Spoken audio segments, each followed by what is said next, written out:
To the game for both of these two teams. Brought to you by Hub International. For Opelousas, yeah, they want to get their big running back going. Deshaun Ford, 6'1", 215 pounds.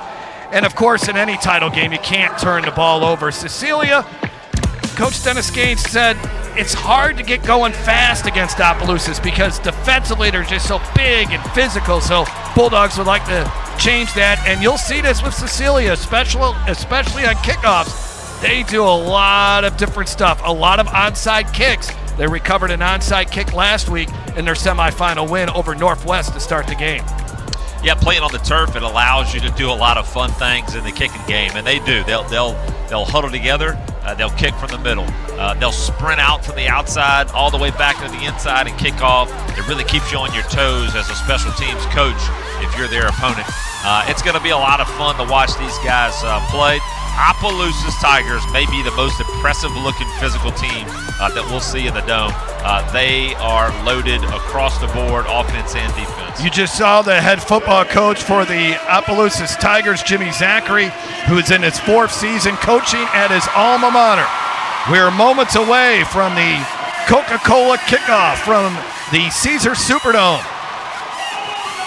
Man, a lot of orange here today. A lot of green and gold on this Friday afternoon. Half of St. Martin and St. Landry Parish are here today for this game. And they met in week 8. Who would have thought that they would both be here in the state championship game? Also considering that Opelousas is a 12 seed. Opelousas went up to North DeSoto last week and knocked off the Griffins 28-20. Cecilia had an easy win over Northwest, 55-18. Yeah, that defense from Opelousas, to hold North DeSoto to just 3 touchdowns like that is no easy feat. North DeSoto offense is one of the most potent in the state. Here's Solari Diesel on the return. Diesel gets all the way up to the 30-yard line and across it, and we'll see the Cecilia offense right off the bat. Tackle made there by Charles Bernard. So there is Diesel Solari. Yeah, he does it all. He has thrown for 1,300 yards, 1,357 yards, 18 touchdowns. He's also caught a couple passes this season. He's rushed for 1,500 yards, and he's averaging 9.6 yards a carry, 32 touchdowns, and this is a kid who tore his ACL in 2022. You would never know it. First play from scrimmage. Glad he could be a part of it. Pass is complete. This is Ellis Stewart. Stewart all the way up to midfield. Yeah. Here is one of our impact players, Neil. We've already talked about him a little bit, but we'll keep talking about him because he is going to have such an impact on this game, Diesel Solari. Absolutely. The offensive engine that is the Cecilia Bulldogs is run on Diesel. There's no doubt about it.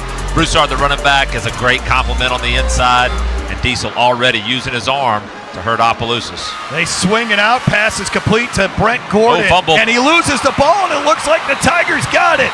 Could be a huge momentum play early on. Waiting for a signal. Officials are discussing it. Got 4 of them there. Regular season game was full of turnovers. It was Opelousas turnovers that time. Cecilia doesn't want to be victim in the state championship game. Let's look at it again. Probably the discussion going on right now with the instant replay. Yeah, that ball is well out in time, and that ball got back on it. How about that? Gordon somehow it got right back to him. Great job by Gordon, staying alive in the play. They'll retain the ball. You can see that Cecilia doesn't want to have to go right into the teeth of that defense right now. They're spreading it out. Even with their back in the backfield, they motion him out. They're going to try to spread that Opelousas defense, and then they'll come back inside once they get those big boys running from sideline to sideline. Clint Harrison is the offensive coordinator for Cecilia. Solari, as he throws, the ball comes out. No whistle yet. Now they blow the whistle. Incomplete. Official did a good job of making sure right there before. I thought Diesel was about to take off. It looked like he had it. Credit to him for keeping his eyes downfield and not just taking off as soon as possible. He had a big crease to do some damage right there if he would have taken off. So 3rd and long situation. Looks like Opelousas is going to try to send a little pressure off the edge over there. got kind of an unbalanced look of quads to the field. Oh, no. Oh, my goodness. It should have been intercepted. That was nearly 3 turnovers on that drive. Instead, it's going to be 3 plays. And, well, they got the first down, but they got 1 first down. But that ball should have been picked off by Jamarian Doherty. Great job by the defense right there, being aggressive. There's only so many things you can do when you put 4 wide receivers to one side and one of them is ineligible. A lot of times when you see that, it's going to have to be a little quick screen. That may be something that they're setting up for later where they can pump fake it over there on the wide receiver screen and send a receiver to stalk and go later on. Interesting punt formation right here for Cecilia. Got 5 wides with a punter and a personal protector. Timeout, White. That's their first charge. Timeout. Yeah, it forces Opelousas to call timeout. Like we talked about in the pregame, Cecilia on special teams does a lot of different things. It makes it very difficult in a week's time to prepare for all the different things they do. And you can see right there, Opelousas having to call a timeout. When you got 15, 16, 17-year-olds out there, they can't remember everything that takes place. And so Coach Zachary doing a good job calling timeout, getting his kids' attention, make sure they're focused so they can just do their job. Cecilia in the state championship game for the first time since '95. That's the lone state title that they have won. They were runner-ups in '92 and '93. That wingback is eligible, and I don't think anybody's on him. And they pass it out to Gordon, and then look at that hook and lateral. Pick up the. And does he got enough for the first down? That was. He's going to be short. I love the aggressiveness. There's nothing wrong with doing something like that early. It might spark something. At the end of the day, Opelousas is going to have to they're not going to punt it much farther than what they picked up right there anyway. Good job by the Opelousas defense to stay home. Kyron Moore, Jalen Owens, and Opelousas will start its first drive from its own 42-yard line. Again, Opelousas in the state title game for the first time since 1956, and now got an injured player. Yeah, all the way down. No, this is somebody on the sidelines for Opelousas. Yeah, it's a player on the sideline. Going to get their medical staff over there. He might be down there for a little bit. All right, we'll take a break. From the Caesars Superdome, Opelousas and Cecilia in the Division II non-select state championship game. Today's Louisiana High School Championship games are presented by the following State Farm Insurance agents of Louisiana: Brian Moe of Baton Rouge, Mitch Mula of Baton Rouge and LaPlace, and Mike Toops of Geismar. Like a good agent, State Farm is there. Tackle the road with courtesy value. Because every vehicle is equipped with tons of value. Score big with the courtesy value advantage. 1, we have a huge selection all on one website. 2, you can't pay too much for a vehicle at Courtesy. Because every vehicle comes with a courtesy value guarantee. Oh, including the warranty, covering hundreds of items. So you get top dollar if you decide to trade it in. 3, decide you don't love it? You got 3 days to exchange. Take the winning drive to your local courtesy value dealer. The Louisiana Sports Hall of Fame and Northwest History Museum is located on the banks of the Cane River in historic downtown Natchitoches. And each and every summer, the Louisiana Sports Hall of Fame comes to life with the Hall of Fame Induction Weekend. With parties and festivities all weekend long, we celebrate the Hall of Famers, and this year's no different. Make your plans June 20th through 22nd to be there to see Drew Brees, Daniel Cormier, Frank Monica, Simone Augustus, and many others. Go to lasportshall.com and get your tickets now. At Ochsner, we know healing is a team sport. That's why we've partnered with world-renowned orthopedic surgeon Dr. James Andrews to create the Ochsner Andrews Orthopedics and Sports Medicine Institute. Whether you're a professional athlete or a weekend warrior, our team of specialists are dedicated to getting you back in the game. So whatever your reasons are for reaching your personal best, we've only got one: you. Ochsner Andrews Institute. Long live you.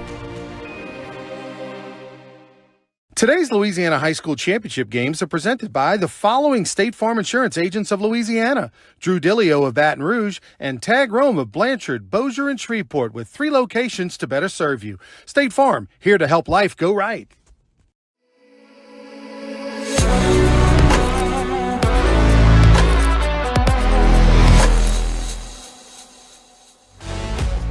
The Division II non-select state championship game from the Caesars Superdome in New Orleans, brought to you by the Louisiana Sports Hall of Fame, located on the banks of the Cane River in historic downtown Natchitoches. Also brought to you by Cribs Incorporated Roofing and Sheet Metal. Also brought to you by Courtesy Automotive Group. Discover the Courtesy experience. Check current inventory at courtesyvalue.com. And by Hub International. Hub International, Louisiana's premier employee benefits and commercial insurance brokerage. And Cajun Industries. We grow our people to grow our company. And then finally by Merit, an industrial electrical and implementation company.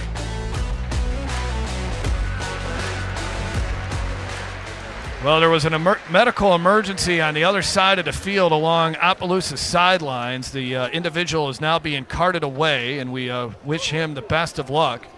And our thoughts are prayers with him, but the medical professionals that were here were there immediately.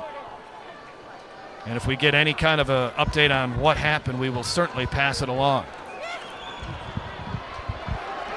So Opelousas, its first drive in the Caesars Superdome ever in program history. Again, their first appearance in the state championship game since 1956.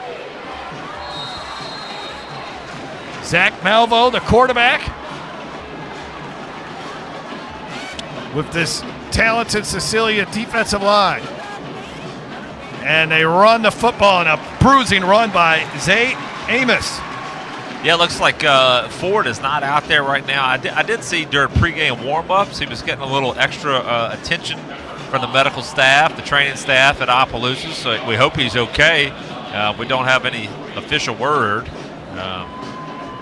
I know if he is okay, they're going to get him out there as soon as possible. He's just standing there on the sidelines. He's got his helmet on. He's all ready to go. But for right now, Amos is the running back. So Second down and 9. Cecilia runs an unorthodox defense. They're going to start with all the defensive linemen and linebackers about 5 yards off the line of scrimmage. And just before the ball is snapped, they're going to sprint into their spot. Makes it very difficult on an offensive line to have a good feel on who they're supposed to block and can really create some negative plays. Opelousas averaging 36 points a game. Our starting lineup brought to you by Cribs Incorporated. Malvo.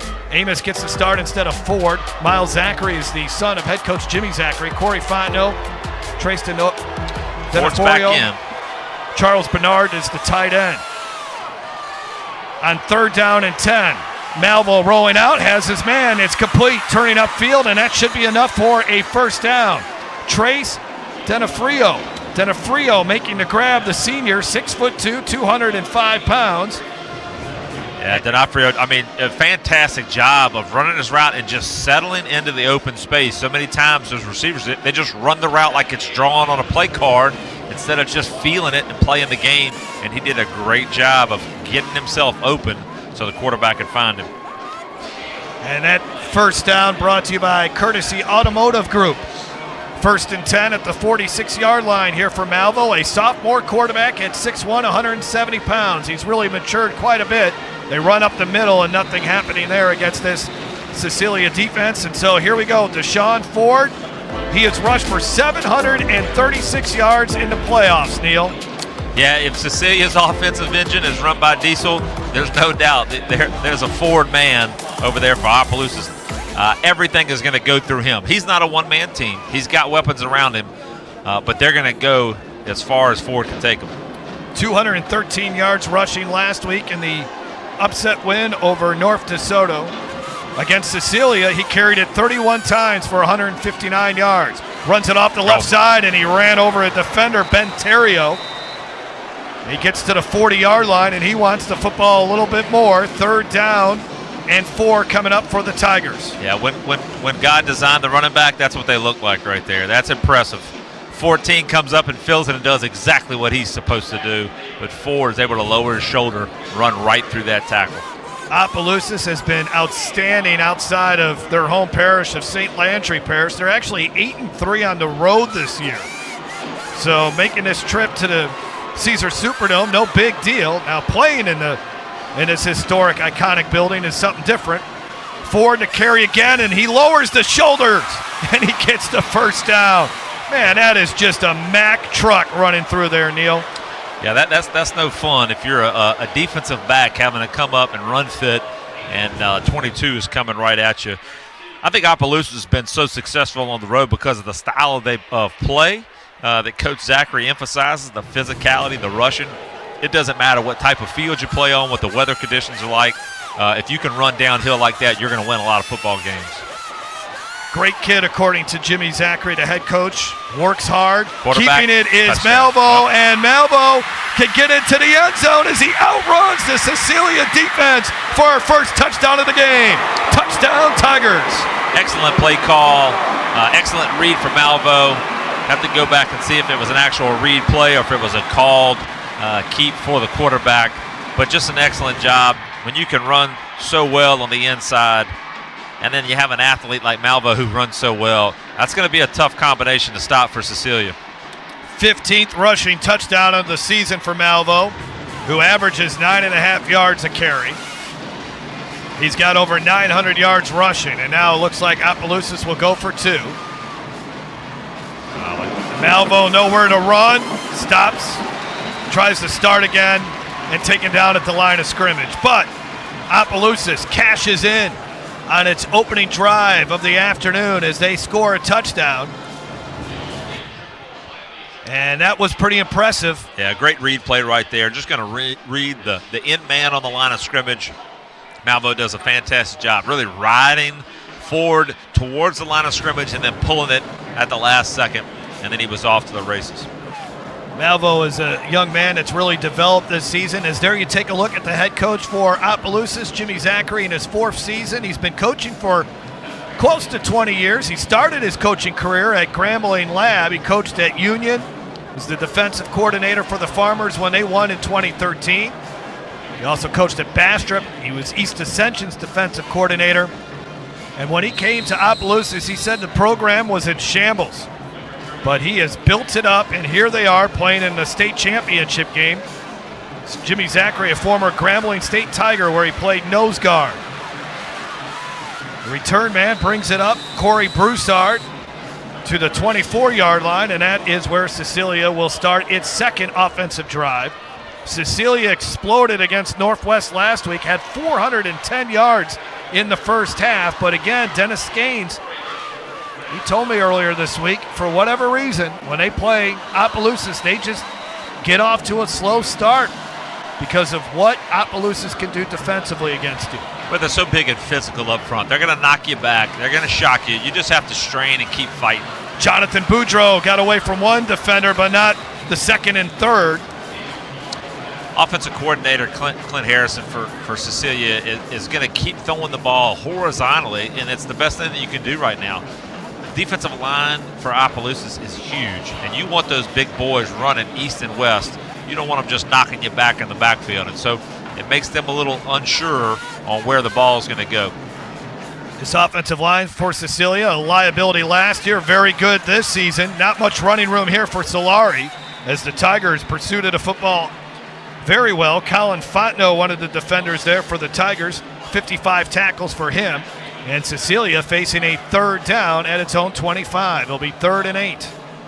Yeah, you can see the elusiveness that Diesel has. The first guy was grasping at air. The problem is 3 more Opelousas Tigers were waiting on him. And he's not going to make all those guys miss every time. There you take a look at Coach Dennis Gaines, a look of concern at the moment. As Solari, pressure coming. I don't know what he wants to do with the football. There's just too many white jerseys around him. He was trying to make something happen. But everywhere he looked, there was a defender in his way, and Cecilia is going to have to punt the football once again. Yeah, as they sprinted out right there, the multiple receivers were curling back inside. And a lot of times when you sprint out like that, you're going to have routes that break towards the sideline or break towards the sideline and come back towards the quarterback. And so when they go across where the quarterback's throwing, sometimes it gets difficult for him to get his shoulders turned and make a timely throw. And that's what happened right there. Now, they faked the punt last time, but that time they were around midfield. This time from their own 25. Handling the punting, Jonathan Boudreau, and this is a beautiful punt.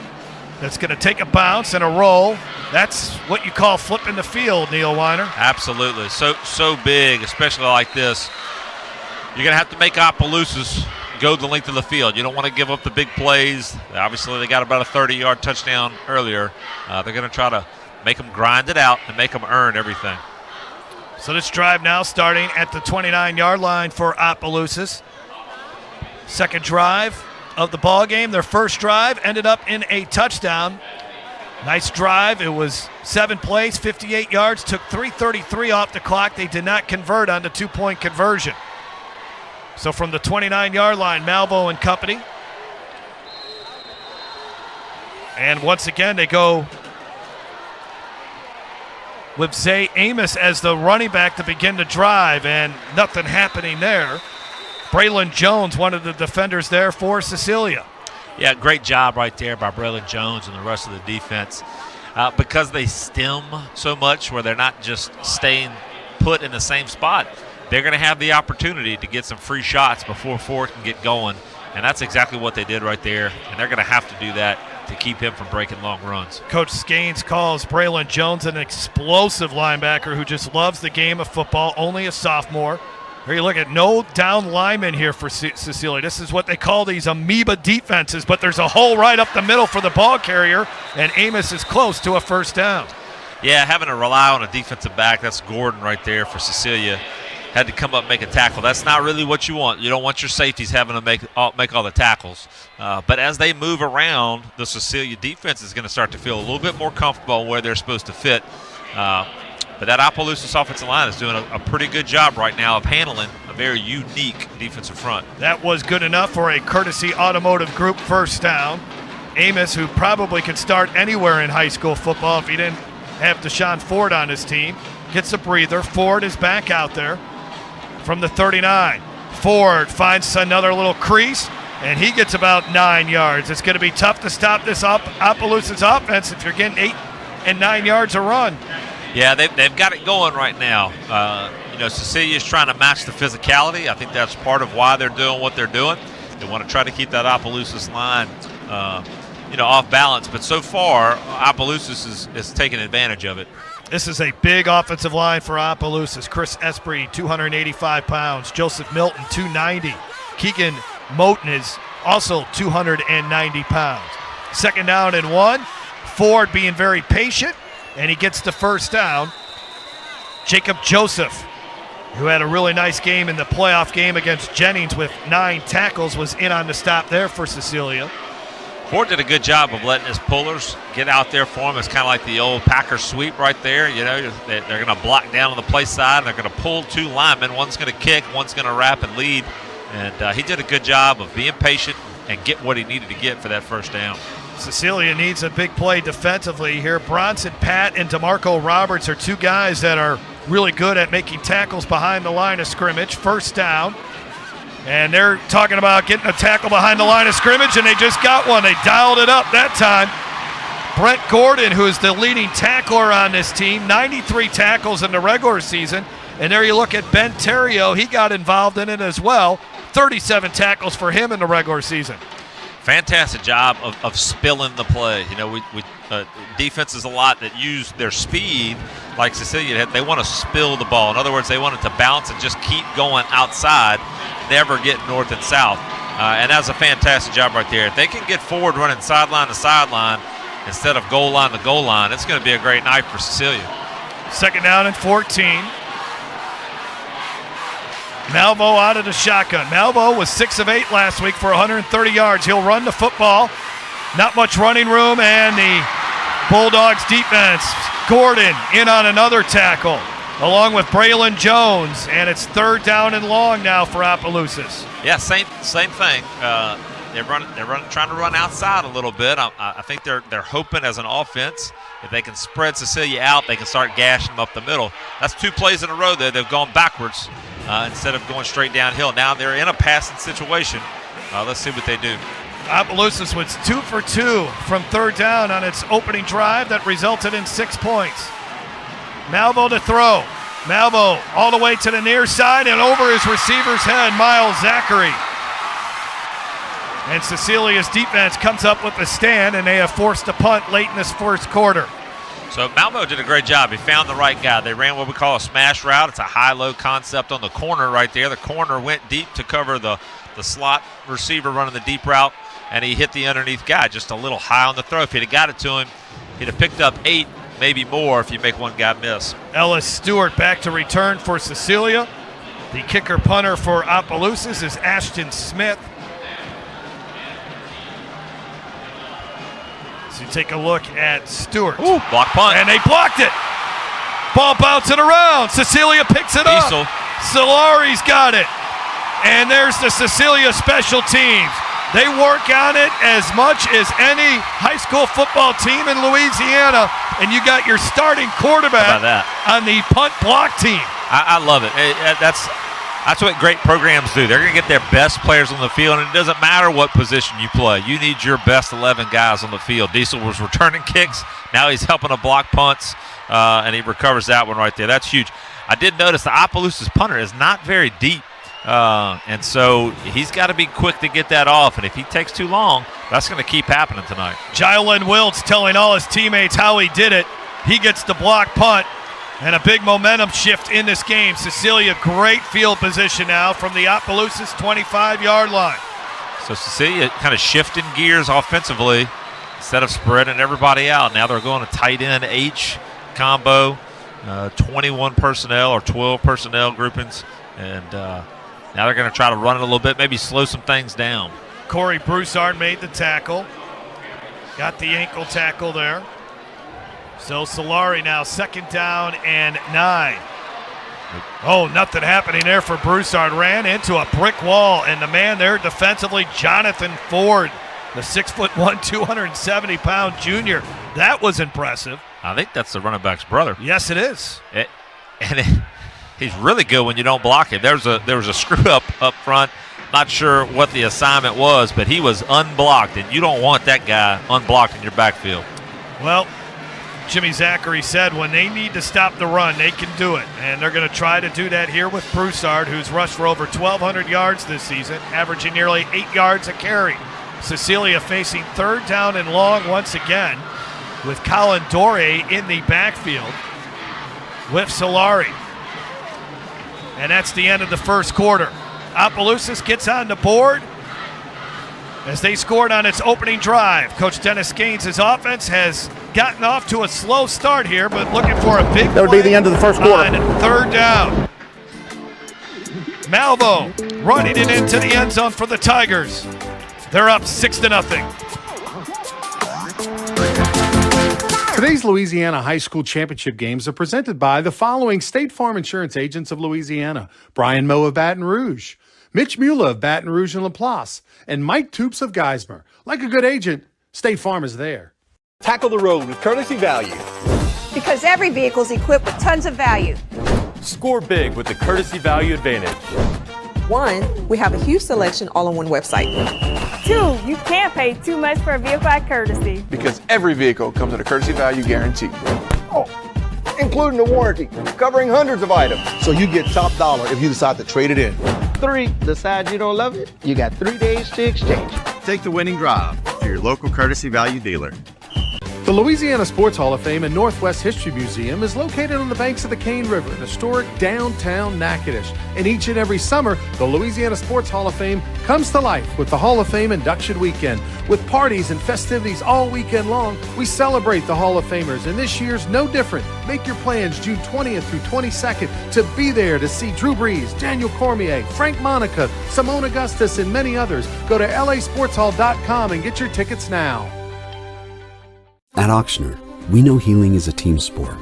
That's why we've partnered with world-renowned orthopedic surgeon Dr. James Andrews to create the Auctioner Andrews Orthopedics and Sports Medicine Institute. Whether you're a professional athlete or a weekend warrior, our team of specialists are dedicated to getting you back in the game. So whatever your reasons are for reaching your personal best, we've only got one: you. Auctioner Andrews Institute. Long live you.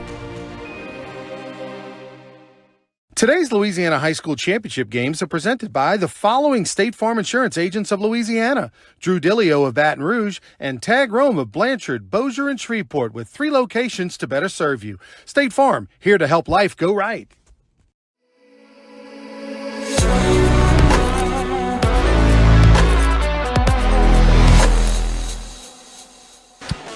Second quarter of action set to begin. Jeff Palermo, Neil Weiner, and Coach Dennis Gaines.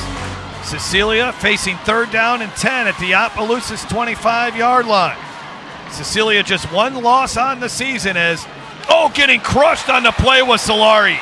My goodness, there's that big defense for Opelousas once again.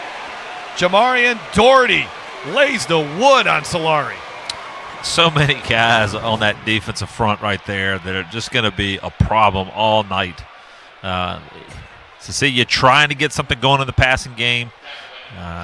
Diesel didn't like what he saw and then tried to make it happen with his legs, but Opelousas defense too quick and already in the backfield. Jimmy Zachary said his defense is physical and they can hit, and that's been on display. 4th down and long. Solari.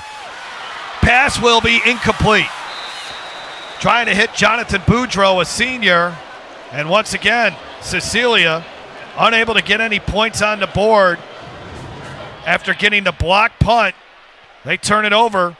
Only 4 plays on that drive. Yeah, almost turned to an interception. It might not have been the end of the world. You might have actually pinned them in a little deeper. I like the play call. Gives them a chance. Didn't look like, though, that Diesel and Boudreau were on the same page right there. Quick little personnel change for Cecilia's defense. Only 1 wide receiver in for Opelousas. So from the 28-yard line, Ford is the running back with Malvo. And here comes Ford. And just those legs just keep churning. And before you know it, he ends up with 6 yards to the 34-yard line. Great run right there. Downhill, another option. Reed played for the quarterback, and Malvo makes the right decision. So that'll bring up 2nd down and 4. It's probably the right decision most times when you hand off to Ford, I would think. I would think so. You could be wrong, and he'll make it right. Playing behind this big offensive line that can move, too. Yes. Run the ball once again. They got about 2 yards. So they're overloaded to the offense's right. They've got basically 2 tight ends over there plus an H-back, fullback type, and then they're pulling the backside guard. So they're going really, really heavy over there. You can look for a counter coming back probably in the next possession or 2 out of that look. So 3rd down and 3. Opelousas so far off to a decent start on 3rd downs as they are 2 of 3. Meanwhile, Cecilia 0 for 3. That's a big stat in this game early on with the Tigers leading 6-0. 3rd down and 2. Malvo will take it himself. Got a great devastating block by Ford. Springs him for the 1st down all the way up to the 48-yard line. Chased down finally by Braylon Kelly. But yeah, you're right. A flag is down and it looks like it's coming back. But did you see that block by number 22? Yeah, that was physical. And look, credit to Cecilia's defender that came up because he came in and brought it as well. But most guys are going to get the bad end of that on that collision. Our officiating crew. Our referee is Richard Clement. This is a officiating crew from New Orleans. The umpire is Eric Butler. Tyrone Dudley is the head linesman. Scott Center is the line judge. So the holding penalty is against Opelousas. Ooh. Interesting. Okay. Was that at the end of the play? Let's look at it again. There's a flag down on the sideline, way down there. Yeah, you're right. All the way to the 42-yard line. So where Malvo was. Late hit is what they're going to call right there because he was about a yard out of bounds.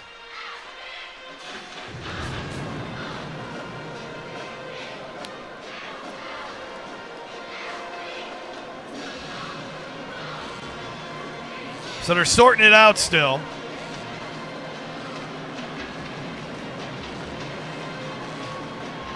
So they're going to mark off the hold and then mark off the 15-yard personal foul. What it looks like. Give you the rest of the officials, so let's get the call here. Yeah. Scott Center, the line judge, Travis Alford, the back judge, George Belton, the field judge. Here we go.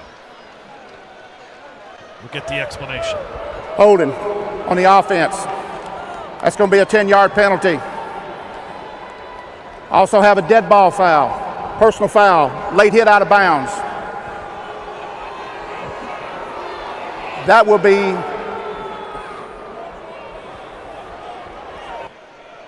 all right, 15 yards and a first down for Opelousas. I'll finish the thought. Yeah, he just wants to make sure that he's saying it right for everybody. And they wanted to make sure they get the spot correct. Yeah. Looks like they've got it now.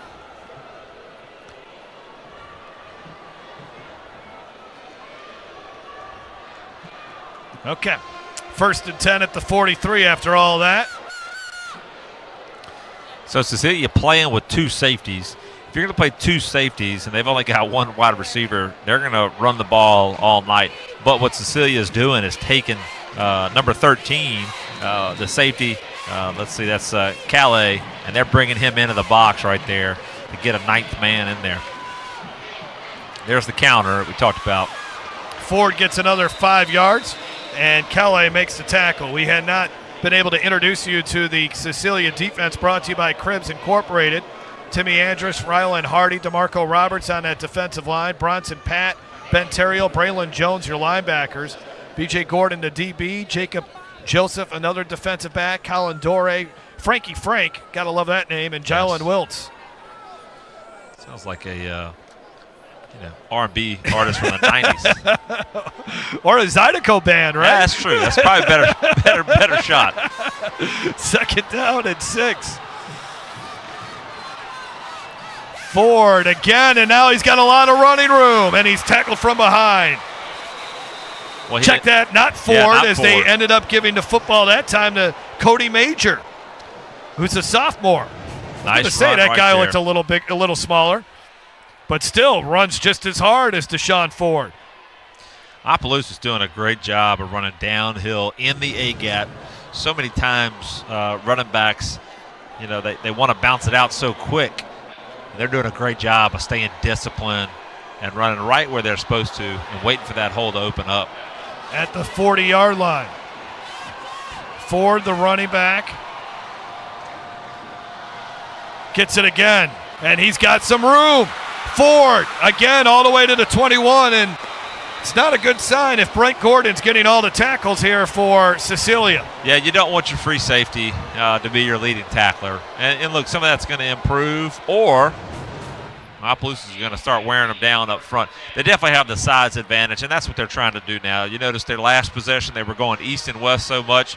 I think Coach Zachary said, hey, let's forget that part of the game plan. Let's just go right at these guys and lean on them, and let's wear them out. Ford over 50 yards rushing in the game. Sizable difference in total yards between the two teams. Cecilia just has 26 offensive yards in the game. Amos back into the game now for Ford. Malvo calls his own number and runs into a lot of human bodies, and he only gets a couple of yards. Coming off the bottom of the pile for Cecilia, Bronson Pat had a big strip sack in the first meeting between these two teams. So you did a great job right there. You're basically playing 11 on 11 by using the quarterback in the run game, and that's such a huge advantage. You see it so much in high school, and now obviously in college football. Using that quarterback as a runner really makes it a fair game. If the quarterback's never a threat, the defense can always have an extra guy in the box. And so now with Malvo running the football, it's going to keep Cecilia honest. They're finding a lot of success on the left side there, as there's another nice pickup to the 14-yard line as Opelousas has made its way inside or towards the red zone fundraising side of the field. Well, Cecilia did a good job pursuing of the ball, but because the play before they ran the football with the quarterback, Malvo did a fantastic job of carrying out his fake. He handed off and then sprinted to the right, and that's going to freeze those linebackers and safeties just enough to let the running backs find that crease. Ford's back in the game. at the 14-yard line, 3rd down and 3. Can Cecilia's defense come up with a stop here? On the read option, Malvo trying to get to the corner and hit hard. That's a beautiful tackle by Gordon. Those are the kind of tackles you want Gordon to make near the line of scrimmage. Just running the alley, coming downhill. Once again, Cecilia doing a great job on those outside runs of bouncing it outside, spilling it to the next level, and great pursuit. And boy, it just comes in like a laser right there, tracking the near hip and going right through the thighs. That's a fantastic tackle. Halfway through this second quarter, game dominated by Opelousas. Big play coming up here, 4th down. First 4th down opportunity for Opelousas. Got 8 seconds on the play clock, and they're just breaking the huddle. They're unbalanced to the left. They're going to have to call timeout, and they do. So Opelousas burns the timeout. 131 yards of offense right now for Opelousas. Timeout, White. That's their second charge timeout. Cecilia's got 26. As there you take a look at Cecilia's huddle. Defensively last year, they were pretty good on defense, but they had to change it this year to match their personnel. They try to just confuse teams because they just don't have a lot of size on that defense. So what they want to try to do is take advantage of some of the physical guys. And what they're really trying to do is play a bend but don't break defense. And here at this point now, they've bent a lot. Now they got to come up with the defensive play. They have, but if you can make Opelousas have to convert on 4th down, that means you're doing something right. And they're doing what they can. They're outmatched up front. There's no doubt about it.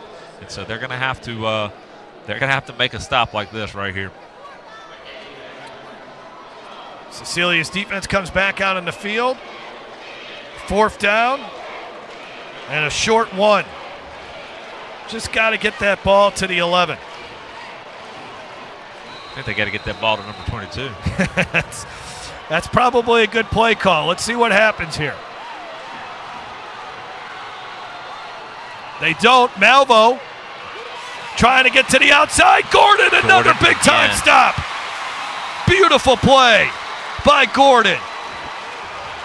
Well, Cecilia, fantastic. They have been outstanding on every outside run. They're able to just spill it. They have speed.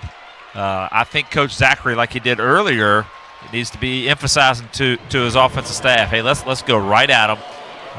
Let's cram it down their throats and make them stop it. And Cecilia's credit, they came up big on two big stops on the outside. 3-year starter Brent Gordon stays on the field to play offense.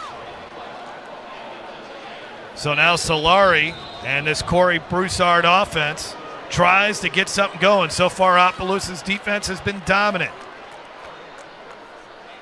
Solari gets hit hard as he gets across to 15. Opelousas, great job right there of kind of disguising what they're doing. Outside linebacker to the field was out there covering that number 3 receiver, so it looked like everybody was covered. And just before the snap, he snuck his way in the box. Diesel could have flipped it out there, and they would have had the numbers. It would have been a great play. So 2nd down and 7.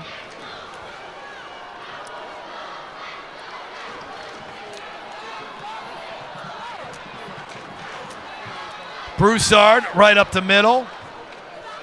Good effort to at least get to the 20, but another 3rd down coming up for the Bulldogs. They are 0 for 3 on 3rd down, and they're just having a hard time finding any room to run the football. They're going to have to flip it out, work some quick game, throw the wide receiver screens if they're going to want to run the football. Being, what we call 10 personnel, it's just one back, no tight end, no fullback. They can spread that Opelousas team out, but they got to take advantage of when they have the uncovered receivers. And I know they'll start to emphasize that as the game goes on. On 3rd down and 3, plenty of time on the play clock as Solari readjusts the chin strap. Everybody's in the box right here. And Solari sprints his way to the 1st down. Good, hard run. You got to run with a little conviction against this Opelousas defense, and a much-needed 1st down for Cecilia. Keep this drive alive. Well, when you have the quarterback that can run, that's what we talked about. Now you're playing 11 on 11. They had 9 guys in the box, but Cecilia had 9 guys, and Teasel is going to beat 1 guy. Well, Cecilia, they do like to play tempo, So they tried to line up and quickly get a first down, but Jonathan Ford and this Opelousas defense stonewalled Broussard on that carry. That's one thing you do see it a lot of times where a team is changing up the tempos. You want to keep the defense off balance. It's a great strategy, but a lot of times you make a big play, you say, hey, let's hustle. Sometimes teams will call it NASCAR, and we're going as fast as we can. Sometimes that actually screws up the linemen because they don't know exactly who to block all the time. 2nd down and 10. The left-hander, Solari, was looking to throw it. Now he'll run it. Oh, tried to spin away from a defender and was successful. But a couple of more Tigers were there. And an exciting 5-yard run by Solari. That was impressive. That reminded me of my high school playing days. Not me playing high school, but standing on the sideline watching Warwick Dunn at quarterback. Very similar right there. The spin moves, the ability to shake. Diesel is a fun guy to watch. Colin Fontenot finished him off. Another 3rd down coming up. Cecilia 1 for 4 on 3rd down. Under 3 minutes to go before halftime. The pass out to the flat, and this is a nice play. Jonathan Boudreaux's got it, and he's got a first down. Great job by Boudreaux right there. The H-back coming across the formation behind the line of scrimmage, all the way into the flats, running the little arrow screen is what we like to call it. And you got to rely on a safety to come down and make the hit. Kyron Moore, one of the defenders there. So back-to-back first downs. Brought to you by the Courtesy Automotive Group. They get it out to the flat again. Opelousas was ready for it that time. No running room for Jermaine Davis. And that was a nice play by this Opelousas defense. Brought to you by Cribs Incorporated, Roofing and Sheet Metal. This is a look at their starters. Ardwan, Ford, Esprit's been one of their top linebackers. Doherty, Kyron Moore, Colin Fontenot, Landon Hammond, and then Jalen Owens, who's only a freshman at 5'9", 160 pounds. 2nd down and 10. Solari's got time to throw, going deep, and he overshoots everyone. Davis, the intended receiver. A couple of Tiger defenders there, including Fontenot. First real shot downfield that Cecilia's taken. They're going to have to show that they're at least willing to do it to make those defenders, those safeties, back up. Their safeties have gotten involved in the run fits, coming up making tackles. Now they know they can't just come sprinting upfield. Now they have to respect the passing game. 3rd and long situation right here. Let's just see what they call. They do a lot of screens. We'll see if we get something right here. Solari rolls out of the pocket. Pass is complete. Going up and getting it was Stewart, but he is stopped a few yards shy of the first down. That was a fantastic catch. I really thought it was overshot right there. I didn't think they were going to get the completion.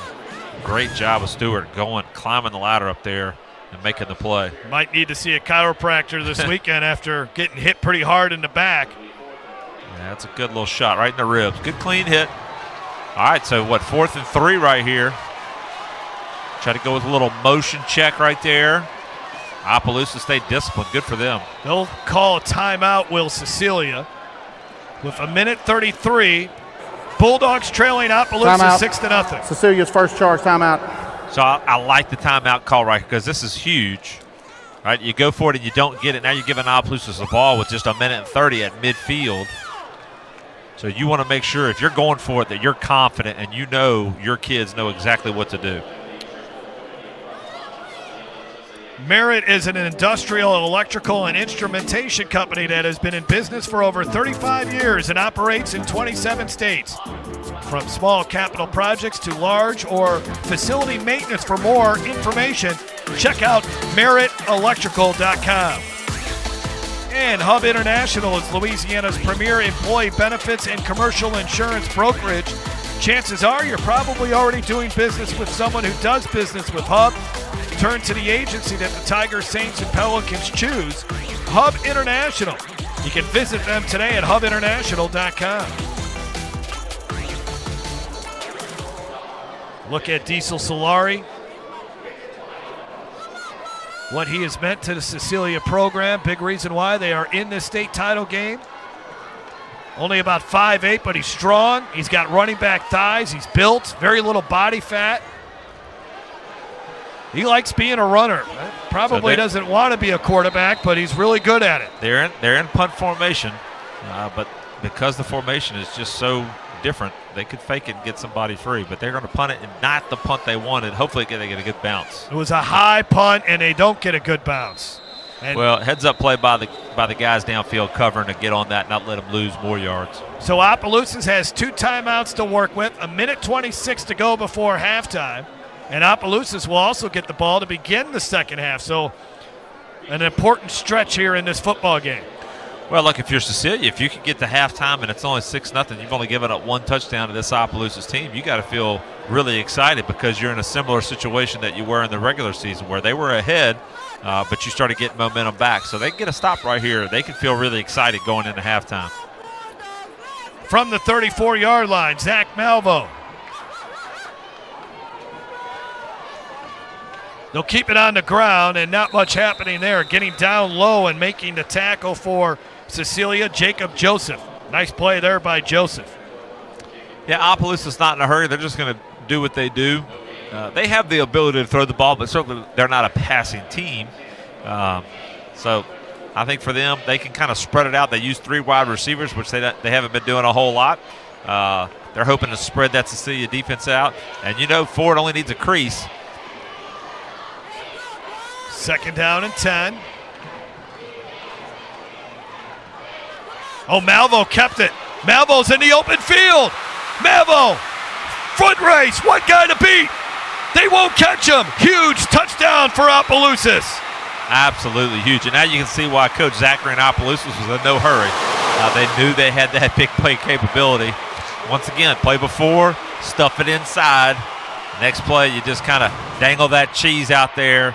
And Cecilia came and went after it, and it was a trap. A lot of green jerseys crashing in on Deshaun Ford. Malvo read it beautifully. And one of those back-breaking plays right before halftime.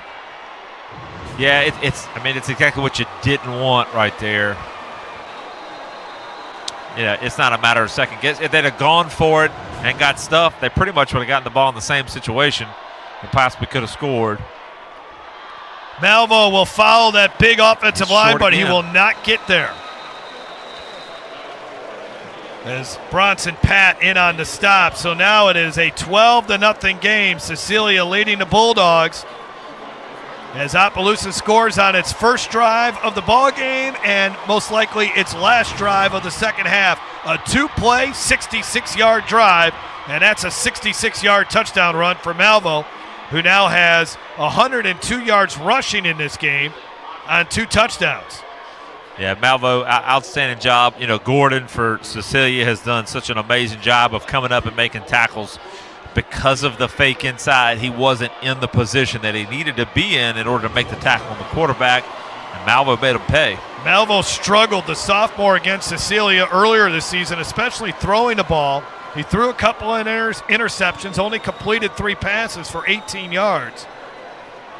But he was able to have some success running the football, especially last week. He had a couple touchdowns rushing.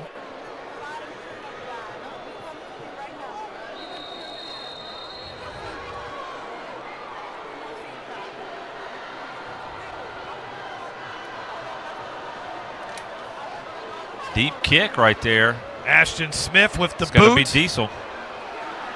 Solari looking for a crease. Can he make something happen here? And no, Tigers are all over him. Great job by Opelousas. That's the second time I've seen Diesel go up high and kind of swim that ball over to avoid a defender. He's got to be careful, because that ball will pop loose. Darrell Edwards down on the tackle for Opelousas. This Tigers defense is legit, no doubt about it. Opelousas started its playoff run as the 12 seed, so they ended up playing in that opening round, and they beat Rain 57-6. Blanked West Feliciana, going on the road to St. Francisville and winning there 14-0. Then they beat Lutcher 26-10. Nothing happening there. Wow. And then last week, an impressive win over the top-seeded team in Division II non-select, North DeSoto, keeping the Griffins from making a return trip to the state championship game. And this first half will end. Coach Dennis Gaines' team, he might be probably thankful that they're only down 12-0, as one-sided as this first half has been in favor of Opelousas. one more play. They dump it off, and it's Stewart who's not going to get much on that, only a yard. And all these fans in orange that came from St. Landry Parish, the cheer on the Opelousas Tigers, making their first trip to a state championship game in 67 years. It was worth the wait, at least those first 24 minutes. Still another half to go, though, between these two district rivals. Opelousas leading Cecilia 12-0. This is the state championships on the LHSAA network. Sugar. It's part of this city's DNA. It flavors our favorite treats and even the little ways we interact. Hi, sweetie. For the past 90 years, the nonprofit Sugar Bowl organization has generated billions of dollars in economic impact for our local communities and the people who call this home. And you can help us give back while keeping the Sugar Bowl an elite game. Because what would we be without our sugar? So step up to support the Sugar Bowl and keep New Orleans. Tackle the road with courtesy value. Because every vehicle is equipped with tons of value. Score big with the Courtesy Value Advantage. 1, we have a huge selection all on one website. 2, you can't pay too much for a vehicle at Courtesy. Because every vehicle comes with a courtesy value guarantee. Oh, including the warranty, covering hundreds of items. So you get top dollar if you decide to trade it in. 3, decide you don't love it? You got 3 days to exchange. Take the winning drive for your local Courtesy Value dealer. At Auctioner, we know healing is a team sport. That's why we've partnered with world-renowned orthopedic surgeon Dr. James Andrews to create the Auctioner Andrews Orthopedics and Sports Medicine Institute. Whether you're a professional athlete or a weekend warrior, our team of specialists are dedicated to getting you back in the game. So whatever your reasons are for reaching your personal best, we've only got one. You. Auctioner Andrews Institute. Long live you. Love did this. This is love's fault, and it hurts. It's devastating. But you always come back for more. What else gets you up this early? What else makes you feel this wild, this ecstatic, this focused, this obsessed? Has to be love. It's in your soul, your head, your heart, your hands. You love the game. It's your nature. Nothing is more real. Cajun values family. We've been a family business for over 40 years, so we take a lot of pride in being a family-oriented company. All of Cajun's values are born out of passion. Whether we're offering EPC, general construction, or specialty services, our customers have no doubt we will execute every job with safety, quality, and integrity. So it's going to come down to this. Can they do it?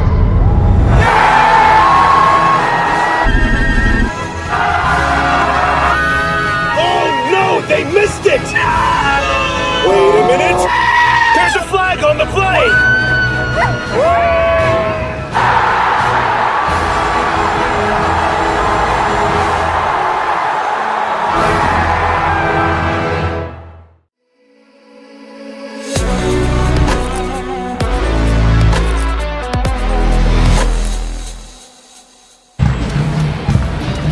The LHSAA Prep Classic Halftime Show, brought to you by Crown Plaza Baton Rouge. Tickets on sale now for New Year's Eve with Chase Tyler Band and Wayne Toops, sponsored by Jerry Lane. Welcome back into the floor, the Caesars Superdome. Garrett Walver, Troy LaDuff, Gary Beckwith, and Dwayne Jenkins with you on the desk here.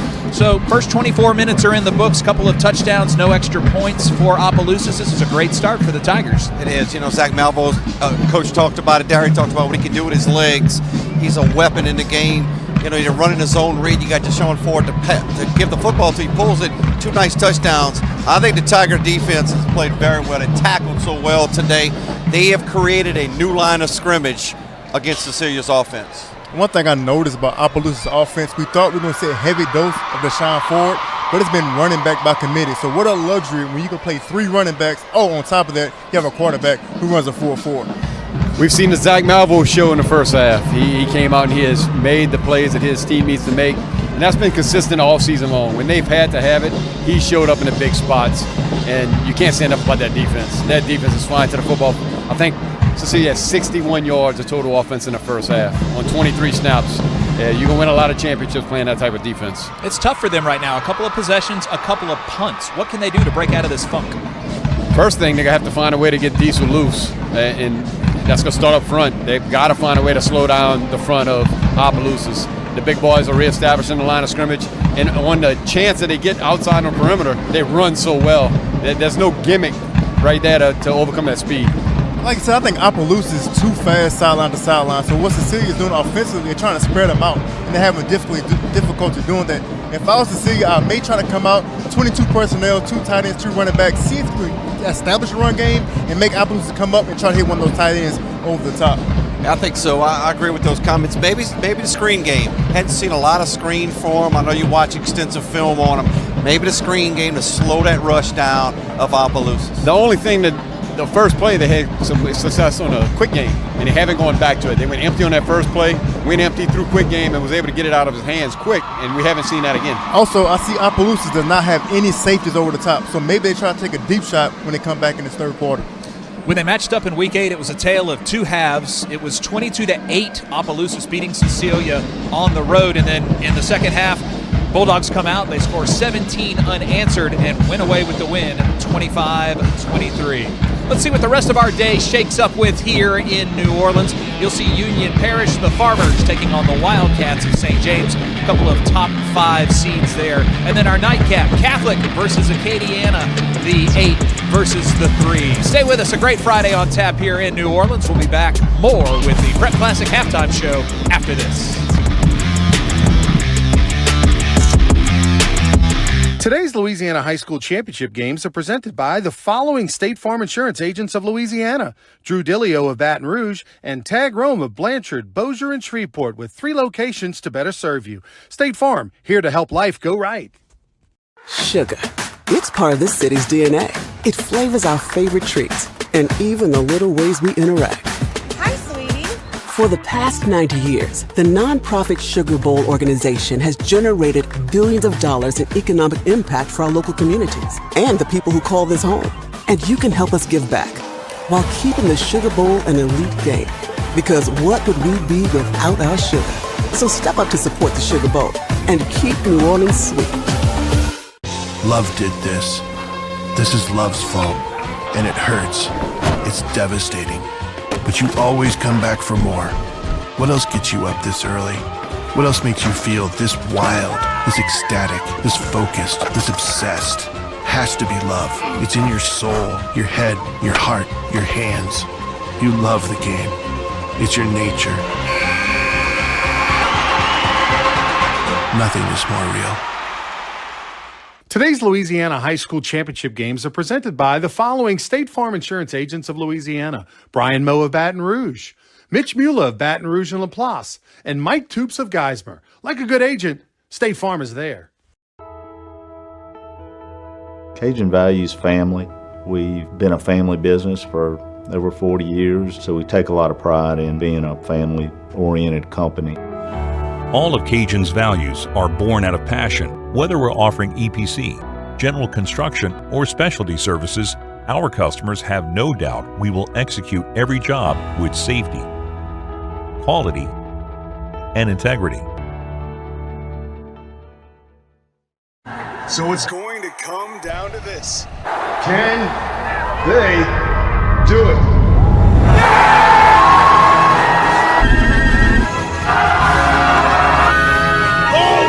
They missed it! Wait a minute! There's a flag on the play!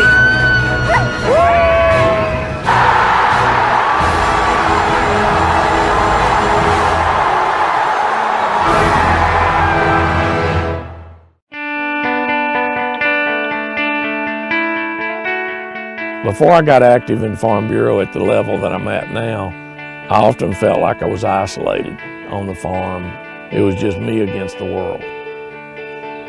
Now, with my Farm Bureau family, I got somebody going against the world with me.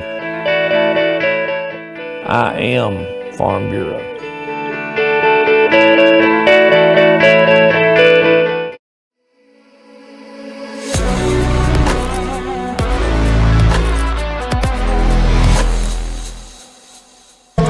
The LHSAA Prep Classic Halftime Show brought to you by Crown Plaza Baton Rouge. Tickets on sale now for New Year's Eve with Chase Tyler Band and Wayne Toops, sponsored by Jerry Lane.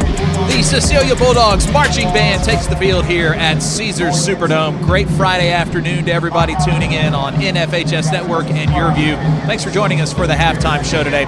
We take a look back, day one action at the Prep Classic, and Oak Grove just ran away with a big win, 62-36. Hats off to Coach Ryan Gregory. He has just continued that dominant run by Oak Grove. He has. He follows a legend in Vic Dalrymple. Coach Jenkins can talk about that in a little bit. He knows what that's about. But I think Ryan Gregory playing at his alma mater, the pride, playing on a championship football team as a player, and now coaching a team. He's got an outstanding coaching staff. 400 yards rushing yesterday. Unbelievable job by Oak Grove Tigers. As a coach, when you're used to winning championships and going to championships as a player, the pedigree that's passes down, and he's passing it and putting it in his student athletes. So incredible job by them. Those guys came out ready to play from jump. It was the most cleanest game that I've ever seen a high school team play. I don't think they had any penalties, and obviously the superstar Jackson Bradley took over early and late. No doubt, Coach Gregory loves that place, and he's grown up. He breathes, eats, and sleeps Oak Grove football.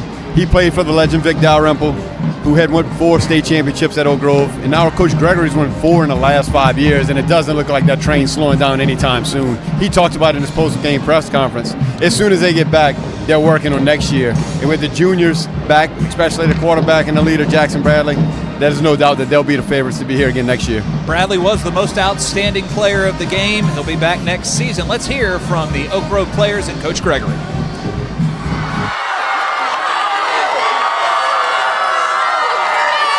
Put simply, it was complete dominance from the Oak Grove Tigers as they claimed their 4th state title in the last 5 seasons, blowing the Haynesville Tornadoes out of the water in a game where they led at one point 35-7. This team has now beat Haynesville twice, Mangum twice, went to Kentwood and won. So what a resilient group they are. It's kind of what we build our program on, and they're an awfully good show of what we try to do. So I'm awfully proud. Haynesville tied the game early on at 7 with this touchdown pass from Isaiah Washington to Jamarquise Hampton. But on the next kickoff, Tamarquise Pritchard is going to take it all the way to the house, and from there, the Tiger dominance began. I mean, it's just stay on task. I mean, we know what we want to do. We know what we want to do in this game. And these guys want to leave no doubt on their legacy, and so finish the game clean and finish the game on a good note. Louisiana Tech quarterback commit Jackson Bradley was named the game's most outstanding player, finishing the day with 211 rushing yards and 3 touchdowns. This long run of 74 yards was part of that first half dominance. Bradley, after the game, giving all the praise to his head coach. I have something to say about Coach Gregory.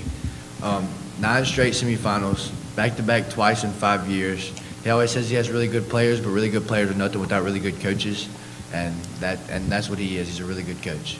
Running back Jay Freeman also had a big day on the ground, rushing for 173 yards and 4 touchdowns. Freeman showered Gregory with more praise after the game as well. What I want to say about Coach Greg, at the beginning of this year, I wasn't the kid I am right now. I didn't have my head straight, but he kept me on the path to be the kid I am today, and I thank you for that, Coach. The Tigers set a Division IV state championship record for the most rushing yards in a game. The team ended the day with 401 rushing yards. Coach Gregory returned that praise that his players were giving to him earlier for executing so well today. I think what you just said sums it up. To be able to rush for that against a defense like Haynesville. But they've been putting it together this year. I mean, it's probably one of the most cohesive groups. They've came a long way, and at the beginning of the season, that was probably one of the bigger question marks just because we had a lot to replace. But, man, what a performance tonight, and it goes along with what they did last week, too. Expect the Tigers to be right back in the mix to get back here to the Dome next season. They barely lose anyone, and they return Bradley as well. Reporting for the LHSAA Network from the Dome, I'm Cecil Barrett.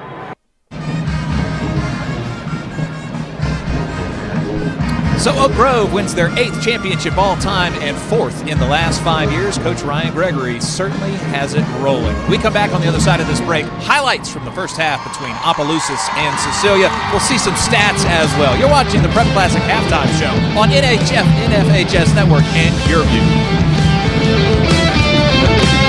Louisiana Sports Hall of Fame and Northwest History Museum is located on the banks of the Cane River in historic downtown Natchitoches. And each and every summer, the Louisiana Sports Hall of Fame comes to life with the Hall of Fame induction weekend. With parties and festivities all weekend long, we celebrate the Hall of Famers, and this year's no different. Make your plans June 20th through 22nd to be there to see Drew Brees, Daniel Cormier, Frank Monica, Simone Augustus, and many others. Go to lasportshall.com and get your tickets now.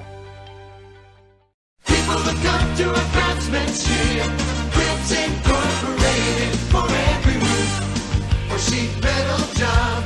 We're gonna do the best, and here's the proof. For more than 50 years, our name stood above the rest. Look up and you'll probably find Quilts Incorporated quality. People look up to our craftsmanship, Quilts Incorporated. Love did this. This is love's fault, and it hurts. It's devastating. But you always come back for more.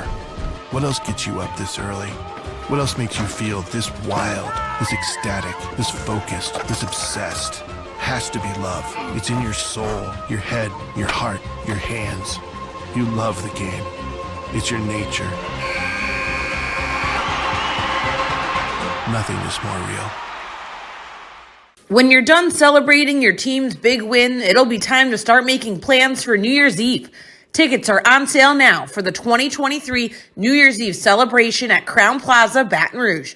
Dine, drink, and dance the night away to live music by Chase Tyler Band and Wayne Toops. Spend New Year's Eve at the Crowne Plaza, Baton Rouge, sponsored by Jerry Lane.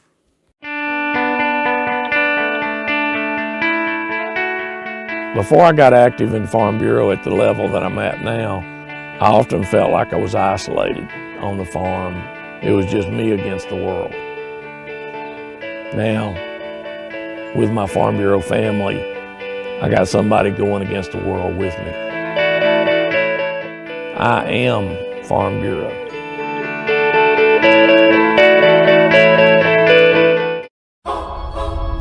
If you want to break the rock, you need to make yourself indestructible. If you want to play between the hedges, you need to work out there, up there, down there, everywhere. If you want to reach the win bar, you need to lose sleep, lose count. You need to play every game like you got nothing to lose.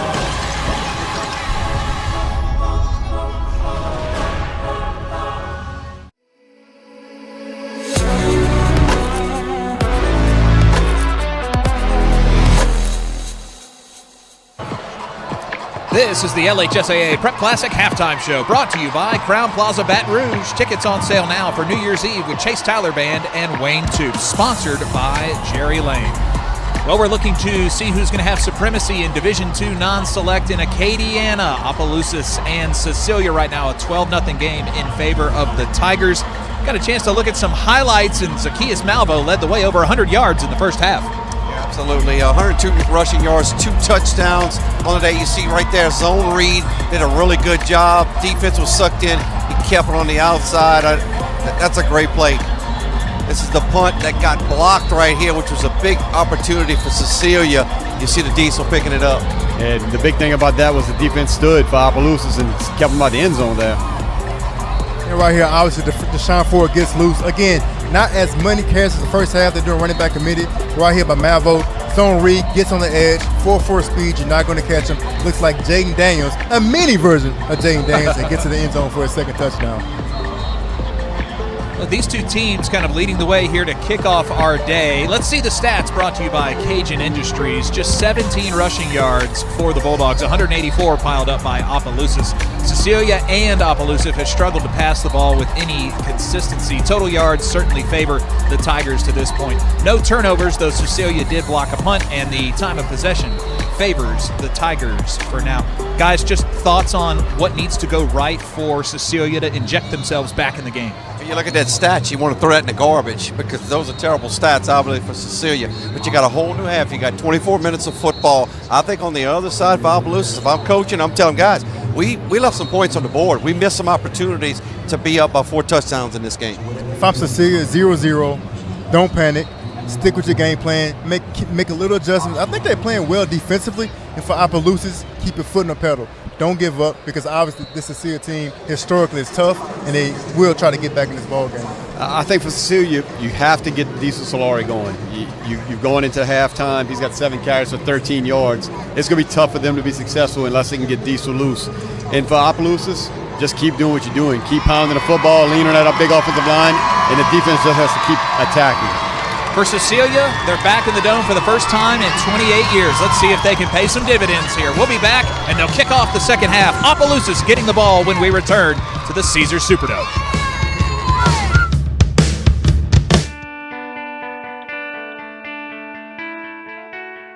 Before I got active in Farm Bureau at the level that I'm at now, I often felt like I was isolated on the farm. It was just me against the world. Now, with my Farm Bureau family, I got somebody going against the world with me. I am Farm Bureau.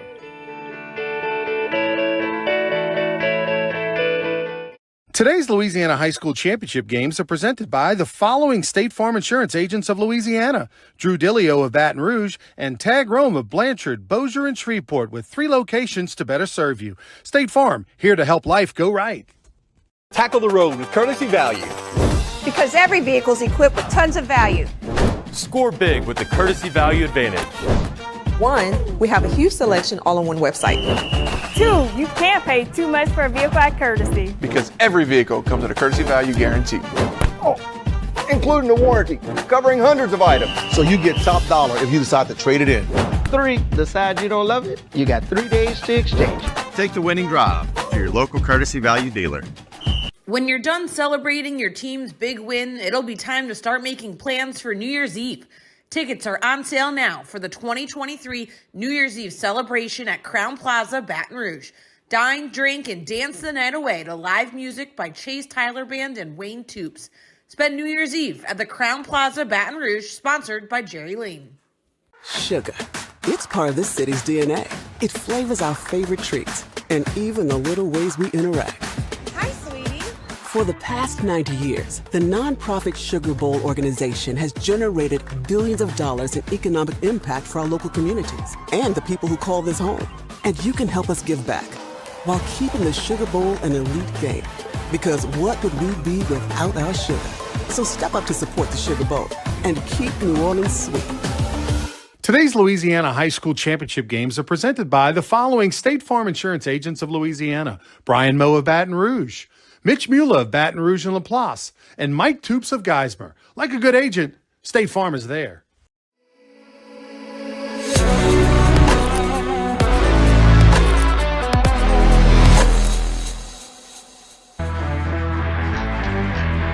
The 2023 Division II Non-Select State Championship game brought to you by the Louisiana Sports Hall of Fame, located on the banks of the Cane River in historic downtown Natchitoches. And also brought to you by Cribs Incorporated, roofing and sheet metal. Also brought to you by Courtesy Automotive Group. Discover the Courtesy experience. Check current inventory at courtesyvalue.com. And by Hub International, Louisiana's premier employee benefits and commercial insurance brokerage. Cajun Industries, we grow our people to grow our company. And also brought to you by Merit, and an industrial electrical and implementation company. Back inside the Caesars Superdome as we are set to begin the second half between Cecilia and Opelousas, and the second half kickoff brought to you by Opelousas. Cecilia trailing 12-0, and Coach Jimmy Zachary's team got to be feeling really good at the moment, Neil. Absolutely. You know, it was a few years back, Coach Bill Belichick and the New England Patriots started talking about the emphasis on the middle 8. In other words, the last 4 minutes of the first half and the first 4 minutes of the second half, and the team that wins that middle 8 is going to win the game most of the time. Opelousas won the last 4 minutes of that first half with a big run by Malvo after stopping Cecilia and forcing the punt.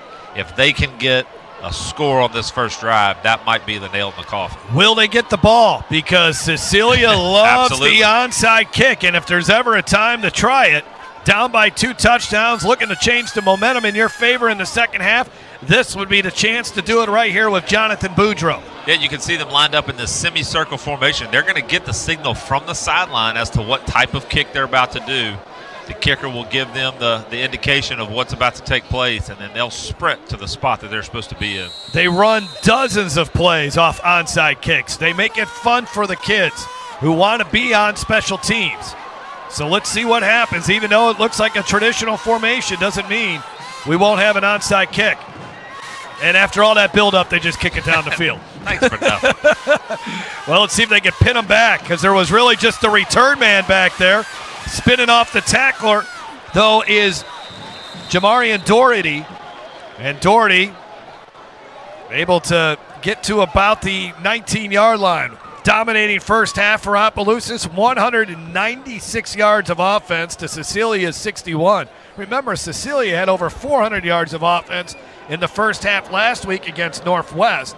Zach Malvo, he's been the guy, 6 carries for 102 yards, but getting the hard yards in that first half was Deshaun Ford, 11 rushes for 54 yards.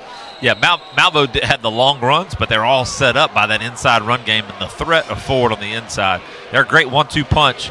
Let's see what happens here. From the 18-yard line, Ford gets the first carry. They run off the right side, and Ford gets about 3. Still trying to run off tackle, making Cecilia move sideline to sideline right there. Some of their best success has been going north and south, really hitting it hard in that A-gap, and then allows Malvo to pull it and get off to the races on the outside. Time of possession for Opelousas in the first half, 13 minutes, 54 seconds to Cecilia's 10 minutes and 6 seconds. Second down and 7. Cecilia will look to try to force Opelousas into a 3rd and long situation. A lot of moving on that defensive line. Just 2 down linemen. Run right up the middle, and we have the ball came out, but Opelousas recovers it. They jarred the ball loose from Ford, but Opelousas pounces on it. Getting on that ball, Chris Esprit, the offensive lineman. Let's watch it again. Big hit, helmet on the football, and there it is, just laying there for anyone to get. Great job of tackling right there. And what could have been a 3rd and short is now a 3rd and almost long situation, which really puts Opelousas at a disadvantage, since this would normally be a passing situation for most teams, but not something they always feel comfortable doing. 3rd down and 7. Opelousas 2 of 4 on 3rd down in that first half. Malvo rolling to his right. Pressure from the backside. Now he heaves it downfield, and it's intercepted. No, the receiver dropped it. Probably might actually work out. Frankie Frake could not come down with it. But yeah, it looks like the Opelousas receiver kind of turned into defensive back mode right there and eliminated from Frank to get the interception right there. Let's see what they do on the punt. The last time they punted, worked out pretty good for Cecilia with the block punt. So let's see what happens here. Yeah, because it's probably best that he did not come up with that. That would have, Cecilia might have ended up with worse field position than they'll have after this punt. So even you if see they don't Opelousas punter sitting at about 10.5 yards right here. You know, traditionally you're going to be a little bit closer to the 14-yard mark. And he just More got pressure, rid of it. Short punt. Takes an Opelousas bounce, and it's down at the 49-yard line. Cecilia, great field position, but they have started in Opelousas territory before here today, and they still don't have any points. What does Cecilia need to do offensively to get something going after only 61 yards of offense in the first half? Well, you have to be who you are, and they've got great skill positions. They can spread things out. When they were in the same exact formation they're in right now, where they're 2-by-2, they spread the safeties out. They need to be able to take advantage of it and get the quarterback involved in the run game. Solari was the running back, and the quarterback was Ellis Stewart. When these two teams met in the regular season, Solari actually took a big hit, sat out a few plays, and it was Ellis Stewart who completed a few passes. He plays basketball as well, does Ellis Stewart. Both him and Diesel are juniors, and maybe we might have, at least for the time being, a bit of a change at quarterback here, just a different look. Stewart will get it out to the near side. Boudreaux turning upfield. got the first down to the 36-yard line. And let's see, maybe Ellis Stewart will run the offense, at least for this drive. That first down brought to you by Courtesy Automotive Group. Discover the Courtesy experience. Quick tempo here for Cecilia, changing up personnel. Boudreaux in the slot last play. Now he's at tight end. Stewart under all kinds of pressure, fighting to get back to the line of scrimmage, and he actually gets 3 yards, 2 yards out of it. We'll see where they actually spot forward progress. Great job of Stewart of keeping the play alive. They tried to run a little fake, like a little double move right there, and credit to Opelousas. They didn't bite on it. They were trying to get the ball to Gordon right there, who's had such a great game at free safety. Tried to get him on a little double move, and it wasn't there, but Stewart made it a positive anyway. Stewart, originally from Texas, came out of nowhere last year. Oh, big hit on Solari in the backfield, and they're going to lose a bunch of yards. So that's a read option play right there. And with Stewart coming in at quarterback and hasn't been playing, he made the wrong read. There's no way of getting around it. If he could have pulled it, he'd have had a crease right there, right up the middle. Corey Amos making the tackle, as he ended up losing about 4 yards on the play. 3rd down and 12. Probably 4-down territory. Stewart rolls out of the pocket. We could dump it off. Flag down, and then Stewart gets hit hard. Kylan Young, a junior linebacker, in on the tackle. So a 5-man front showing right there. All 5 guys rushing, which means everybody up on the offensive line now has a man. And it looks like what happens right there off the edge. The tackle was getting beat. Probably reached that hand. Once that arm extends, that's like a trigger for the officials. They can tell, hey, if that arm is straight out to the side, something funny's going on. And I think that's what happened right there. Holding. Offense, 77. 10-yard penalty. Repeat the down. Backs him way up. Yeah, that's the left tackle. That's a tall task. Number 19 over there for Opelousas, outside linebacker, is a fantastic football player. Great athlete, size, speed, strength, and that's a tough matchup for any high school offensive lineman. 3rd down and 22. Only the second penalty of the afternoon for Cecilia. Opelousas has only been penalized once. Got to get to the 26-yard line. Stewart will, nope, now it's going to be Solari will take this snap. Solari heaves it downfield, single coverage, and he hits his man in stride. Touchdown, Ellis Stewart. Yeah. What a beautiful play right there. How about that? He's been at quarterback. Hey, let's go back. Let's go back to the way it worked all season. You go to wide receiver. Let's let Diesel do his thing, and he put that ball on the money right in stride. When you needed a play, the Diesel comes through and he hits Ellis Stewart. So the cornerback for Opelousas started off in great position, but what happens is what we say is he didn't stay in phase. He didn't stay connected with that wide receiver. He kept working towards the inside of the field when he turned over his inside shoulder, and the receiver stayed right on his path, and that's a beautiful pass. Extra point try. There's a flag on the far side of the field. False start. 25 on the offense. 5-yard penalty. Replay the try. So now push him back here a few yards, but they got a good kicker in Jonathan Boudreaux. He kicked the game-winning field goal in that 3-point win over Opelousas in the regular season. So Boudreaux does a little bit of everything for him. Plays tight end, slot receiver, H-back, and obviously handling the kicking duties as well. Got it through the uprights. And the fans from St. Martin Parish finally have something to cheer about thanks to Ellis Stewart on the other end of that beautiful pass thrown by Diesel Solari. All right, there it is right there. That's a great shot. Look at the receiver tracking that ball. That's not easy to do, especially in the lights in the Superdome. Having to look over your inside shoulder and track that ball all the way. That's impressive by Stewart right there. So prior to the 2022 season, Ellis Stewart, as I mentioned, he moved in from Texas. He shows up. The coaching staff doesn't have any idea what they got in this young man. And they find out they got a really talented athlete. And they actually, Coach Dennis Gaines says, football is probably his third best sport because he's the best basketball and baseball player at the school. But he makes a huge play there for Cecilia, and they're right back in this game. Who knew the transfer portal was such a big deal in Cecilia, Louisiana, huh? I'll tell you what. Transfer portal is alive and kicking in Louisiana. Tell you what, if there's any linemen that are interested in moving to the Baton Rouge, no, I'm just kidding. Sorry, Mr. Bonan. 6'3", 275. Is that what you're looking for? We'll take them. So kicking off deep again right there. A chance to maybe go with something tricky and kick it deep. An okay return across the 25, and well, the return man. Great effort. Won't go down.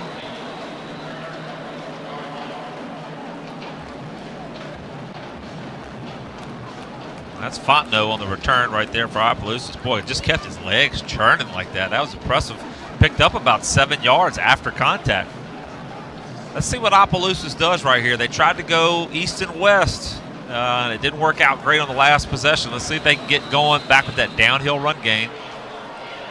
Credit Cecilia's defense on that first drive of the second half. They got the 3 and out they needed. And now we got flags after a very clean first half. We've seen several flags to begin the second half.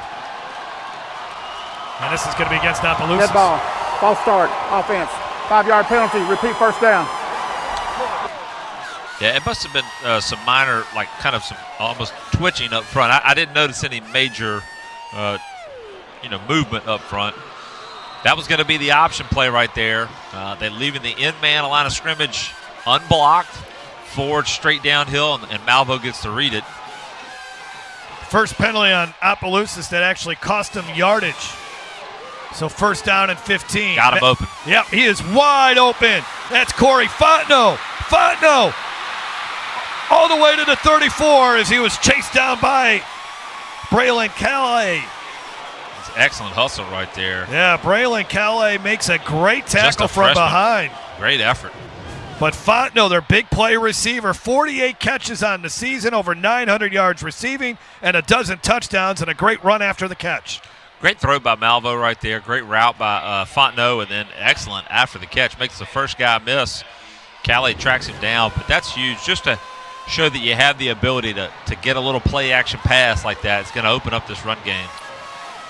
Ford gets about 4. They're going to that left side again, right over left guard and left tackle for Opelousas.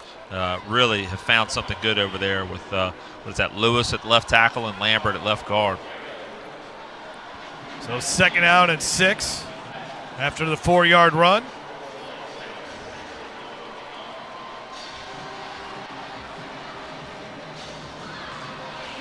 So going back to that 3-receiver look, they have what we call a nub tight end over there to the boundary. It's where they've run that option.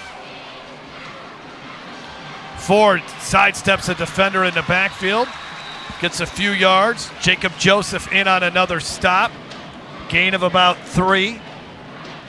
What Cecilia has done a really good job with Ford after the first couple of carries he had is really knifing down and going like trying to tackle shins, going below the knee to try to make those tackles. He's a taller running back. He runs a little bit higher up, and so that's their best shot. If they try to tackle through his thighs, they're going to end up with a concussion. Opelousas 2 of 5 on third down. Play action fake. Malvo. Pressure coming. They got him. Down he goes at the 30. Big sack. Just what Cecilia needed. As that was DeMarco Roberts on the tackle.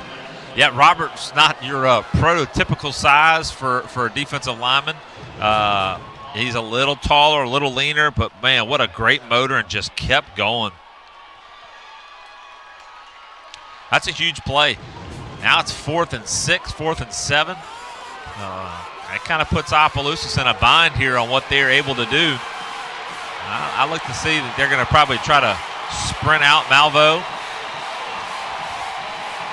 Second 4th down opportunity, did not convert the last time. Malvo on the run, pass complete, first down and more. Another big play to Corey Fontenot.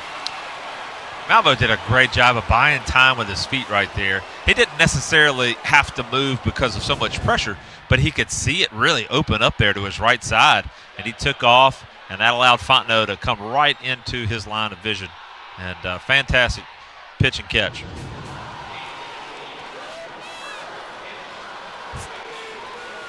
Fontenot, their primary guy, had some big catches against North DeSoto last week. A big fourth down catch along the sidelines. Tough kid who prepares well, and he's had 2 big grabs here in the second half.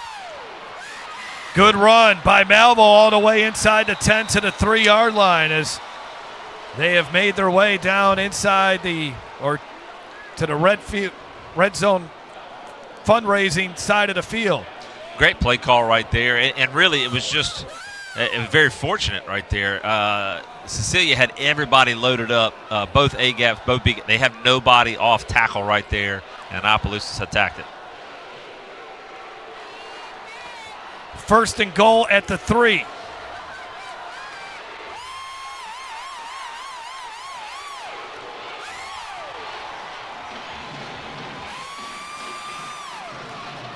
Here's Ford. Ford lowers the head. Stopped just shy of the goal line. Boy, good hard-nosed run. If he could have just stayed a little bit more to the play side right there, I think he might have walked in right in that off-tackle spot right there.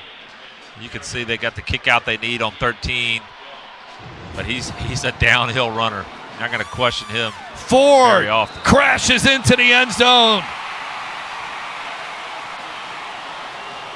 And Opelousas gets back up by 2 possessions. Well, what a great drive. That's about a 75-yard drive for Opelousas, converting on 4th down. Play-action passes. How about that? 2 big, huge passes that allowed them to make that drive, and then they could use their strength, flex their muscles there on the goal line with a physical run game. Great drive. What an answer by Opelousas. 8 plays, 71 yards, capped off by the touchdown run by Ford. And Ford, his first touchdown rushing in the game. They haven't gotten a 2-point conversion just yet. Malvo will throw it into the corner, and he missed Fontenot. So 18-7 is our score with 3:34 to go. That is not an easy thing to do right there. Throw the goal line fade. It takes a lot of practice. They certainly have the athlete to do it. Fontenot has shown that, but not easy to do. Let's take a look at our school spotlight brought to you by Oshner. Again, for Opelousas, 67 years since they last played in a state championship game in football. They traveled 149 miles to get to the Caesars Superdome here today. Opelousas is your 3rd oldest city in Louisiana. And their head coach has done a fantastic job. I talked about this a little bit earlier, but he said when he got to this program, boy, it was in bad shape, but they just worked at it. They were 0-5 in 2020 during the COVID year, and they've just built it up since then. His second season, they went 6-6. They won 5 of their last 7. Then last year, that's when it really started to turn around. They won their final 9 regular season games with 9-1, but they were upset in the playoffs last year by Lakeshore. And then this year, how about the fact that they had to go on the road and play the teams that they had to play on the road to get to the state championship game. North DeSoto last week, which is not an easy place to play. They had to go to Lutcher, which is really difficult to play. And they started off by going to, and then they also had to go to St. Francisville and play there. So 3 straight road games, and now here they are in the state championship game, up 18-7. Yeah, there aren't many people that go into Lutcher in the month of November and come out victorious. 2nd down and 3. Well, good job by Opelousas there defensively on the read option as they get to Solari before he can really get going. 3rd down and 3, I believe, here. That was Jamarion Doherty on the tackle. So a big 3rd down coming up here for Cecilia. They're going to spread them out again, go with that 2x2 stack look right there. It was a quarterback run the last time they did that. But they're loading the box. There's 7 guys in the box. If they're going to do it, it's going to have to be a quarterback run. Cecilia 3 for 7 on 3rd down. Who will make a play here for him? Let's see if they'll get it to Ellis Stewart. That sounds like a good option. Pressure. Solari running for his life, turns the corner. Solari makes the play for the Bulldogs. Oh, boy.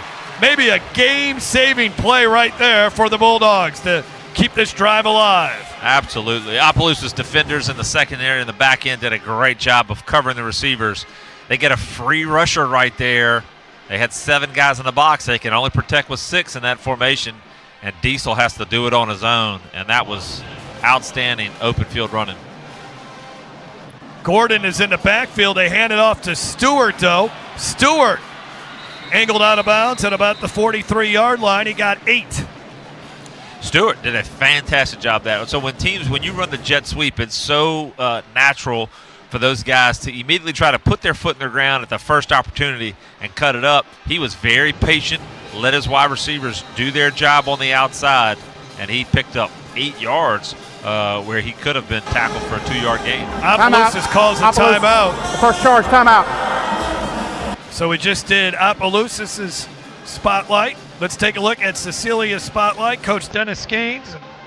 The Cecilia Bulldogs, again, they have not been in a state championship game since 1995 when they beat Carr. They beat them 12-9.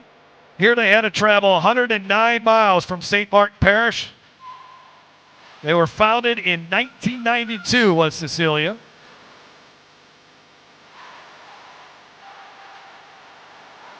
Barky the Bulldog is the name of their mascot. And for Coach Dennis Gaines, another guy that really had to work some things out. 8th season as a head coach here at Cecilia. And they went through some struggles in 2018. He said 2018 was a disastrous season. It went 4-7 in 18 and 19. And they started to turn it around in 2020, went 7-2. 2021, 10-3, lost in the quarterfinals to Neville. And then last year went 8-4 and lost in the second round to North DeSoto. That pass is too high. Was that a forward pass? I believe it was. So just an incomplete pass. So 3rd and short. Lucky right there. And you can see Diesel, he's tapping his chest saying, hey, that's on me.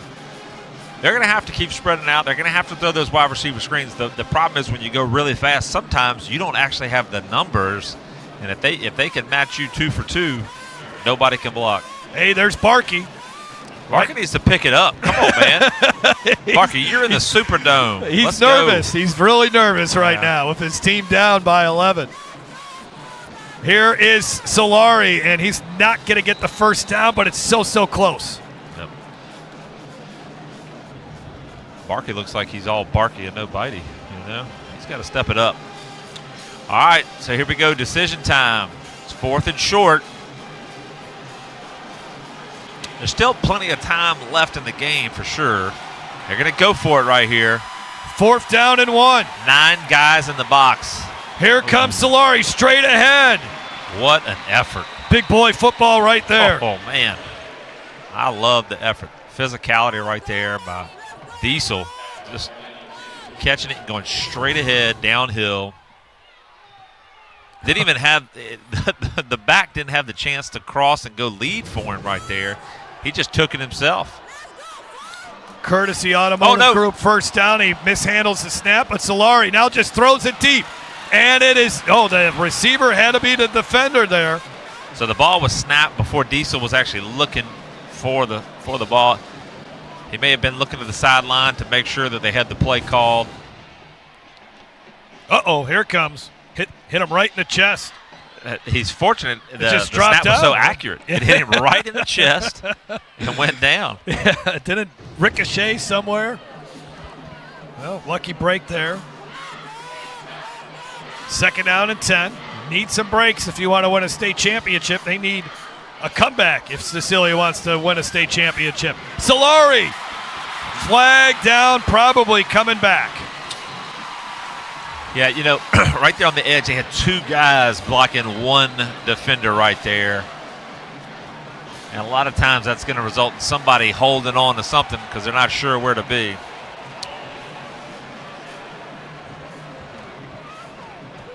And I think that's 19 again, is the outside linebacker, who's just he's a matchup problem. He's tough.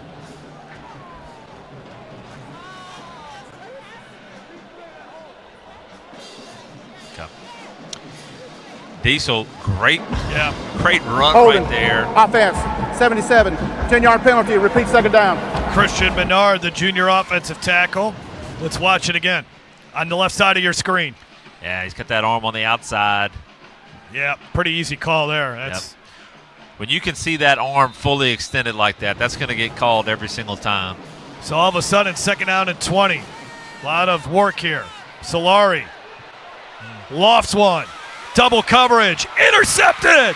Tigers get their first turnover of the ball game. Landon Hammond gets the interception. Yeah, you hate to see that. You didn't have to force the ball down the field like that right there. It's just second down. Maybe you can pick up 10, you know. He had an underneath receiver that he was trying to get to but just didn't have a clear passing lane. Threw it up there to a great wide receiver, hoping that maybe one-on-one he could make that play. But Opelousas is right there, and fantastic job by the secondary. Hammond, a sophomore, 6'2", 160 pounds. A big play there for Opelousas, and they have possession again.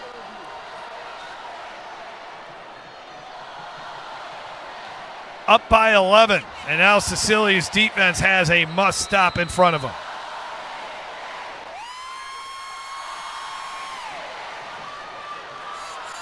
Malvo, maybe they want, pressure coming on him though.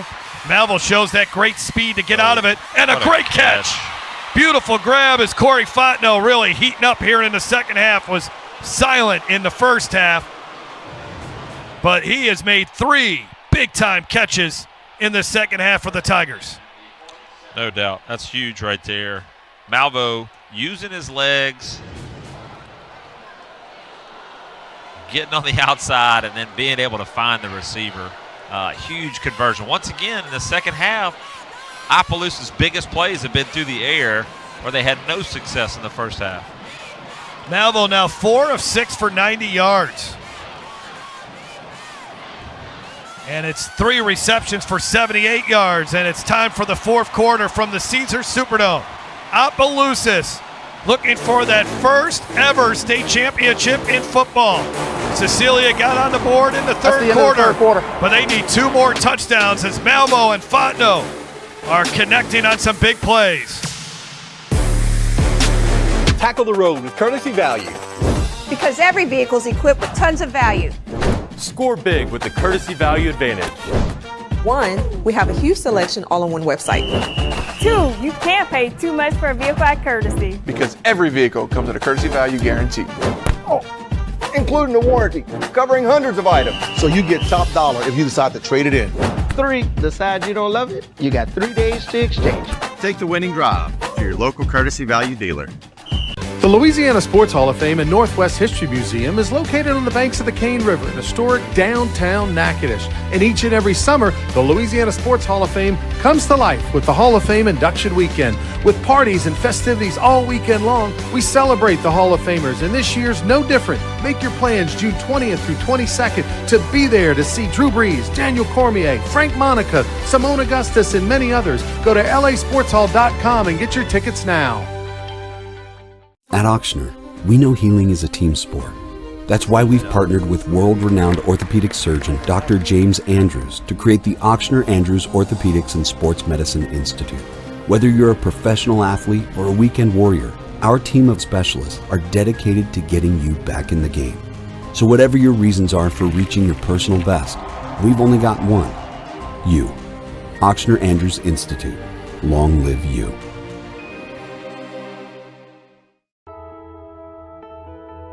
Cajun values family. We've been a family business for over 40 years, so we take a lot of pride in being a family-oriented company. All of Cajun's values are born out of passion. Whether we're offering EPC, general construction, or specialty services, our customers have no doubt we will execute every job with safety, quality, and integrity.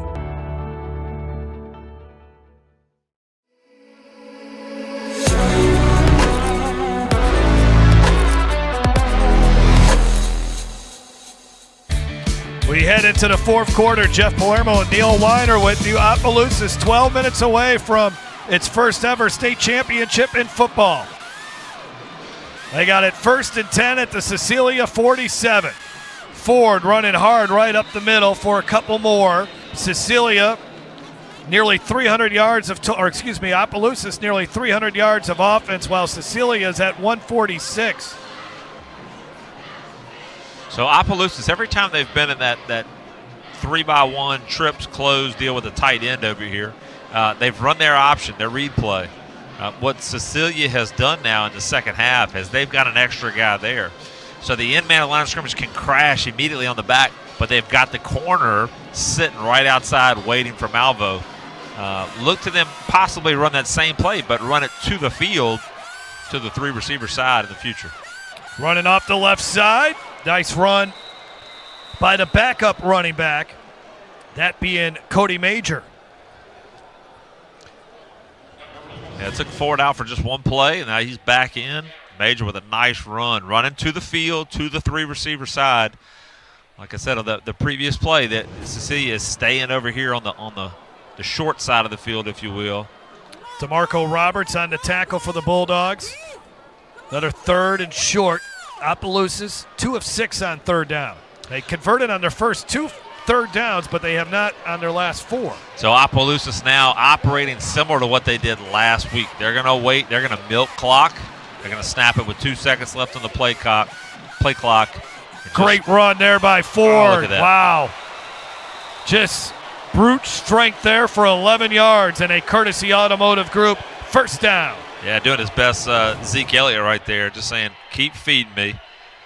He's coming downhill. That's tough. Great balance right there, able to put his hand on the ground and keep himself up and then continue to be strong through contact.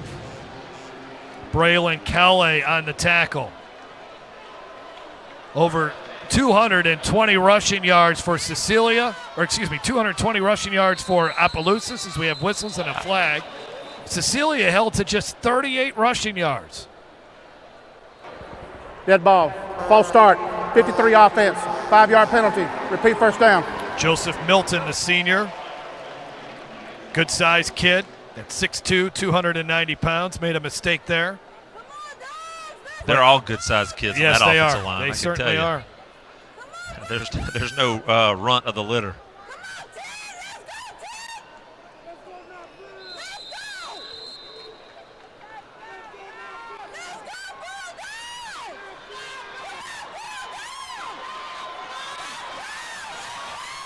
Little power inside. Great job by Cecilia. And they bring down Ford behind the line of scrimmage. Staying at it was DeMarco Roberts, who's made a few plays here in this game. He has. He's so quick. You know, he's a lean defensive end, but he is strong as can be. Just watch him crash down and just staying with the play. So 2nd down and 16. This is Cecilia's opportunity here with 9.5 counting. If they want to come back and win this game, they have to stop Opelousas here. Got to force them. Make sure it's 4th and long before it's all said and done. They run it with Ford again. And now we got 3rd and 15. Maybe 3rd and 16, actually. Great job right there by the defensive line. Every time that Opelousas has pulled linemen one way, they've had a hard time with that center blocking back or the backside lineman cutting off that inside penetration. Cecilia's defense is slanting really, really hard, and so they're just trying to get in the back pocket of those pullers and crashing right down the line. And Opelousas had their most success just running straight downhill, using more zone blocking schemes than using pullers. Here's a pass. Malvo's been good in the second half. Same play from earlier. Trying to get it to Font. Nobody threw it away. So 4th and 16. If you're, punting the football, you hope to at least try to pin them back inside the 10. See if Cecilia can block this again. They blocked the first one, and they were really close on the second one. Ashton Smith has been a good punter for Opelousas. Had some really great punts last week where he flipped the field against North DeSoto. Special teams has been big about this team, or for this team.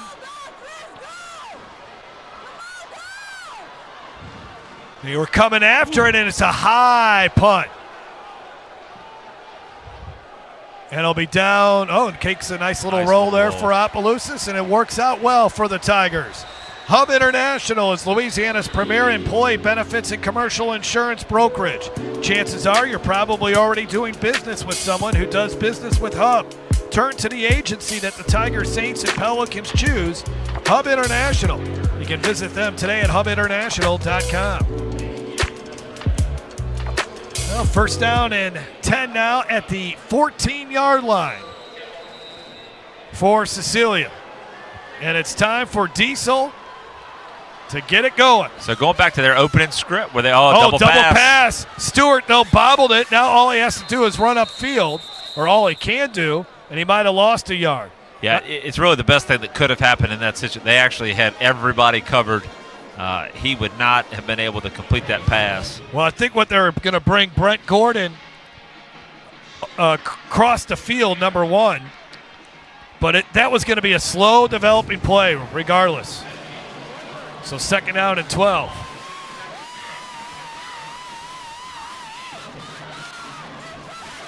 Solari looking for some blocks, looking for a seam. I'll tell you, when he makes up his mind to really run, he's got another gear, and all of a sudden it's 5 or 6 yards just like that. Yeah, he's always fast, right? But it's not always full speed. Yeah. And when he shifts that gear, he really turns it over. Third down and 3. That should be enough for a first down. They threw it out to the flat, and it was caught as they got the football to Caden Champagne. First down for Cecilia. They need a lot more than that. Down by 11 with 7.5 to go. So with 7 minutes to go, Cecilia's got to hurry. They don't have to panic, but they do have to hurry a little bit. Solari's got a little bit of room to run, and he ends up getting 8. You know, if they score with, say, 3 minutes to go, it's going to be hard stopping Opelousas and getting that ball back. Now, Cecilia does have all their timeouts, so they're going to have to use it, but they're going to have to start moving a little bit quicker. And if they can, try to get some chunk plays right here. Quick pass, complete to like Stewart. Stewart in the open field. Great play there to get away from the tackler and move upfield to the 47-yard line. Stewart's got great body control out there. He's able to move full speed, but be under control and stop and wiggle when he needs to. That's a great move right there.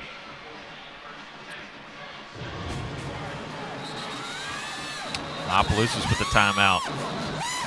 So Cecilia, as we mentioned, in the state title game for the first time in 28 years. That one state title won in 95. That was when James Wagaspack was the head Cecilia. coach. That's their second charge. For Timeout. Cecilia. Dennis Gaines, a defensive-minded coach who was the head coach at South Lafourche, was the defensive coordinator at Belle Chase, was longtime assistant at Turlings.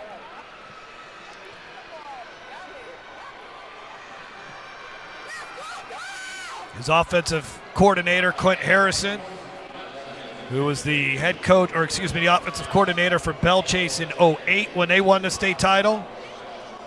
And then was the offensive coordinator when John Eretz went to the Dome and played Zachary. Speaking of Zachary, we'll see them tomorrow.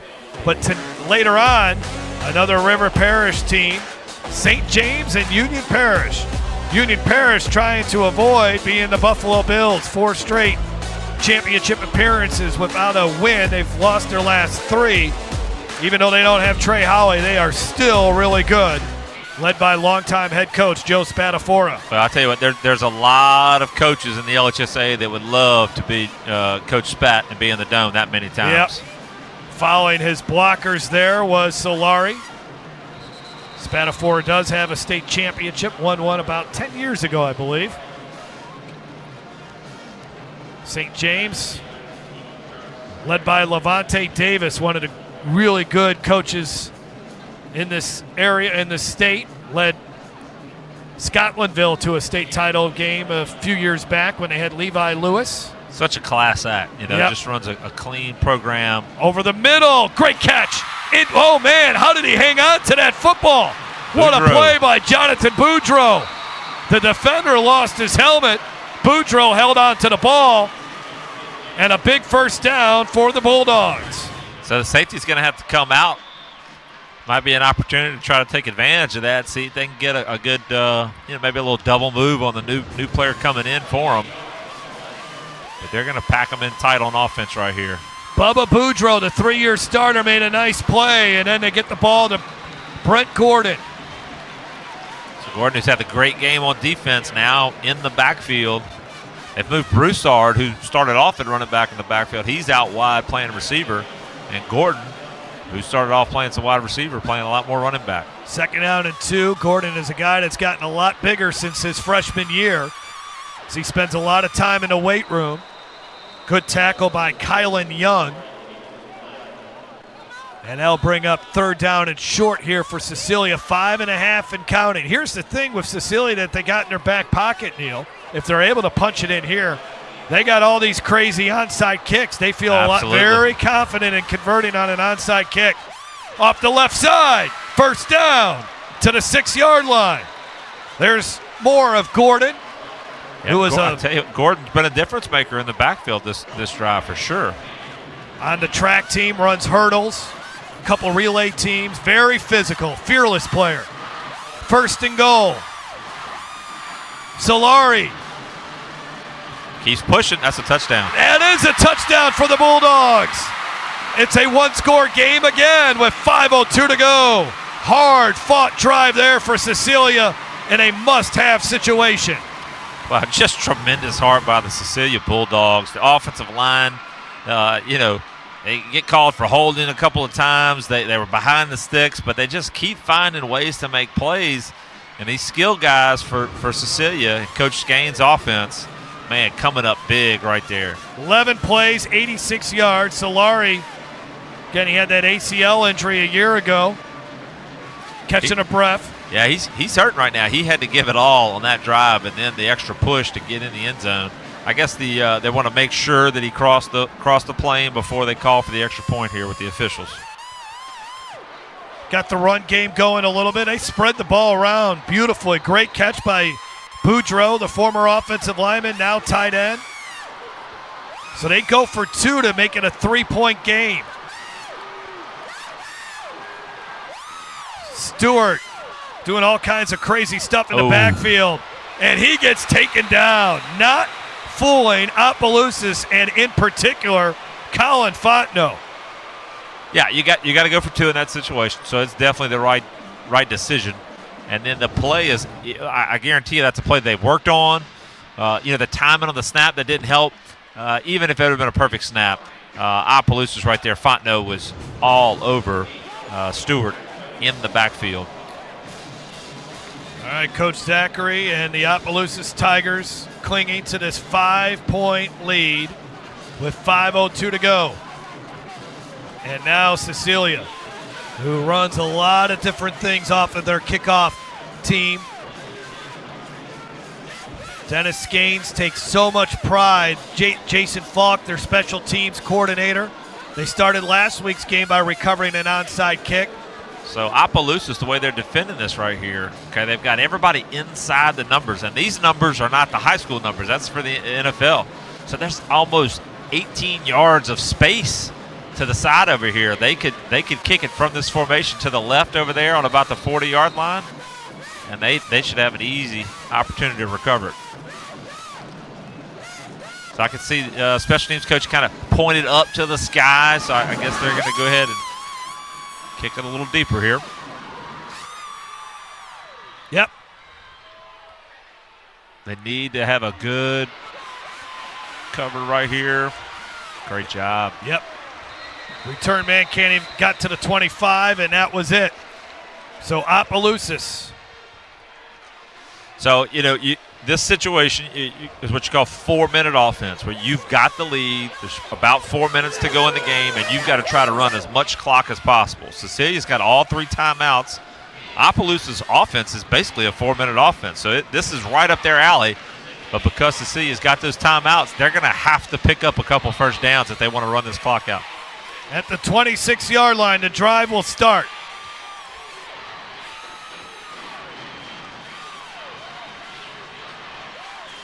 Pulling those guards. Ford's got a big hole. And Ford gets all the way up to the 38-yard line. 12-yard run for Ford. So that's where it helps to have an elite back like Ford right there. Number 76 for Cecilia got right in the back pocket of those pulling guards and had a chance. But an arm tackle is not going to bring Deshaun Ford down. 88 yards rushing now for Ford. 232 yards rushing on the afternoon for Opelousas. They have about 100 yards, actually 90 yards in total offense over Cecilia. 1st and 10 now after the 12-yard run by Ford. I believe that's his second longest run of the day. Ford again. Ooh, good great stick. Hit. Oh, that was outstanding by Brent Gordon. Yeah, I was got to say, it's got to be Gordon. That was beautiful. Gordon has been all over the field defensively. He's got 13 tackles today. He should be able to get some NIL out of that, Get Gordon right there. Yeah. I don't know if Gordon McKernan's watching, but if he is, he might have something there. Ryland Hardy also there. Opelousas doing a great job huddling up, breaking the huddle with about 15 seconds, taking their time, getting to the line of scrimmage, and they're going to snap it with about 5 seconds on the play clock. Ford following his blocks, and there he goes, all the way to the 30 to the 25-yard line. Gordon making the tackle, but not after a huge run by Ford and Opelousas. Oh, they can start to feel it now. Huge run. Ford's got to come out. And then look, that's the freshman Calais, 13, tracking him down. He's got some great speed for a freshman right there. And then, of course, Gordon finishing it off. Timeout called by Cecilia. And that was a bad break for them. Timeout, Cecilia. That's their first charge timeout. They had allowed, 2-yard runs, 4-yard runs, 6-yard runs from Ford. They had not allowed him to break one, and there Ford gets 34 yards to give him 126 yards on the afternoon. Yeah, that was a big play for Ford and Opelousas in the offensive line, opening it up enough, and for him to do what we've been waiting to see is break free. Now, I'm not trying to jinx anybody, but the last time they played, Cecilia created several takeaways, and Opelousas has protected the football today. If they're going to want to have a chance to win this game, they're going to have to strip that ball. They're going to have to put that helmet right on that football, and that's the only shot they got. Opelousas has had one fumble, but they recovered it. And each team has had one turnover on interceptions.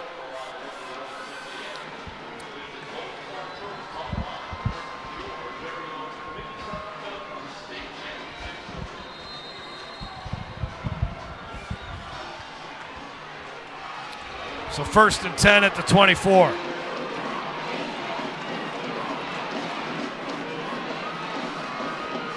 New running back in the game, but similar results. Oh, no, that was Ford that got the carry. In. Yeah, okay. 6 yards. So it's one of those things.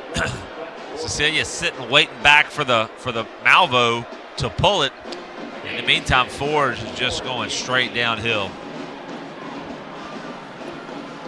Opelousas has entered the red zone fundraising end of the field.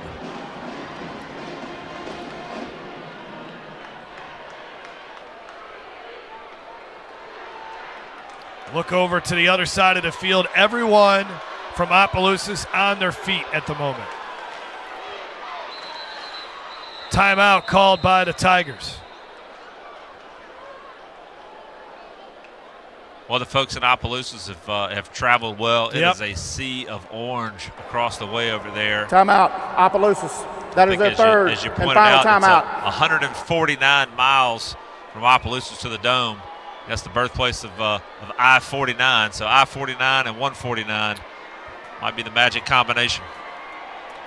Well, this Division II non-select state championship game brought to you by Louisiana Sports Hall of Fame, located on the banks of the Cane River in historic downtown Natchitoches.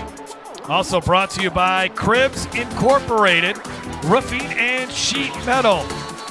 By Courtesy Automotive Group. Discover the Courtesy experience. Check current inventory at courtesyvalue.com. Also, Hub International, Louisiana's premier employee benefits and commercial insurance brokerage. On 2nd and 4, Malvo gets away from the defender and then got tripped up by Gordon. At the 16, 3rd down and 2. Gaines trying to get that timeout. And he does, and so this is it here, right? They got to stop him.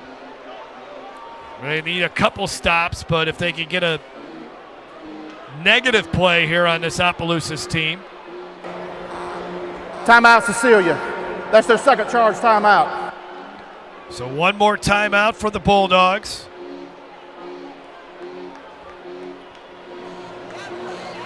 Cecilia, the number 2 seed in the Division II non-select bracket. They put up 70 in the regional round against Iota, beating the Bulldogs 70-30, and took down another group of Bulldogs, the Jennings Bulldogs, 38-14, and then clobbered Northwest, the Raiders, 55-18. Coach Skane getting the Bulldogs fired up. At this point, it takes that little bit of extra, just enough to push it over the edge. Somebody's got to lay out. Somebody's got to stick their face in there. Got to punch that ball out. Clock operator. Thank you for 2:15. Thank you. So it was 2:12 showing on the clock. Wanted to make sure time was correct at 2:15. Malvo right at the stick and a little bit beyond it for a first down for Opelousas. Big first down there. Maybe a game sealer. First down brought to you by Courtesy Automotive Group. Discover the Courtesy experience. You can check their current inventory at courtesyvalue.com. And they do move the chains. That's big. Only one more timeout for Cecilia. Great blocking once again. Yeah, I think that was a pretty easy spot for the officials.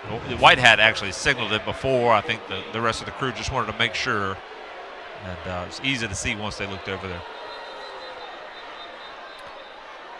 67 years, the third longest drought in Louisiana High School Athletic Association when it comes to state championships between, as far as playing in a state championship game. Opelousas, again, they've never won one. What a thrill to come back to your alma mater after going up to Grambling and actually coaching in Arkansas for a year and being a defensive coordinator at East Ascension. Well-rounded coach in Jimmy Zachary, and to lead a 12 seed that looks nothing like a 12 seed. Here's Ford. Ford trying to put the exclamation point on this game. Wow. What an effort. Incredible effort right there. Let the party begin in Opelousas. You might see running backs that big, but they don't run that hard. Oh, man. That's impressive. That is one of the best runs you'll see all weekend here at the Caesars Superdome. Not only is Opelousas dome bound, but they are a state champion.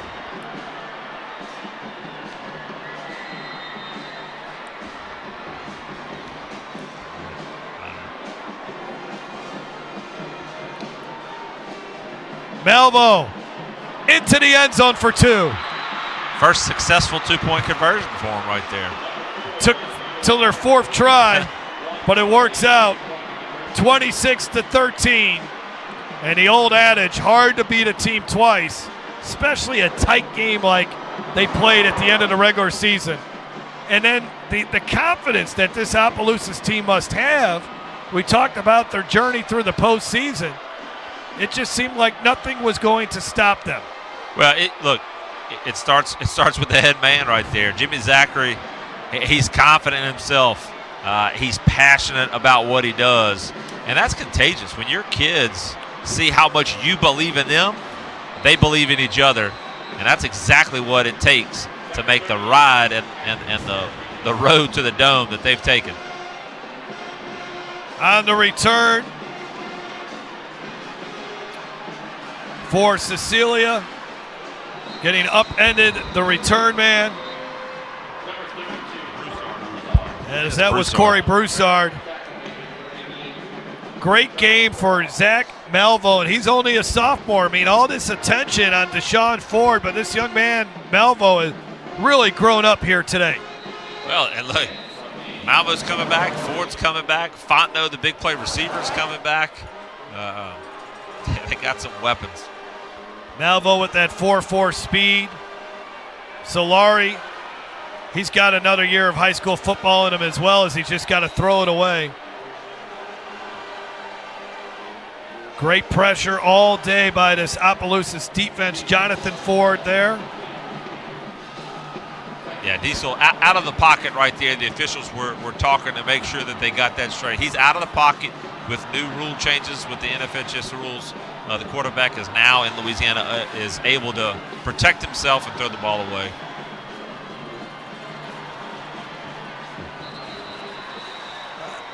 I think it's 27 seed Acadiana back in 2010. I know that was unfortunately too seed. well since they knocked me out in the playoffs when I was with the Zachary Broncos. Yeah, Acadiana is a 27 seed. A few years back was the highest seed to win one. That was when they had to forfeit Correct. like 5 of their games. They were the number 1 team, Yes. just a 27 seed. Yes. But a 12 seed, I mean, it's just hard to imagine that you're looking at a 12 seed here. Yeah, we need our guys at 14-0 Productions to give us a text or something. Good pass there, dropped by That's Stewart. an incomplete pass, yeah.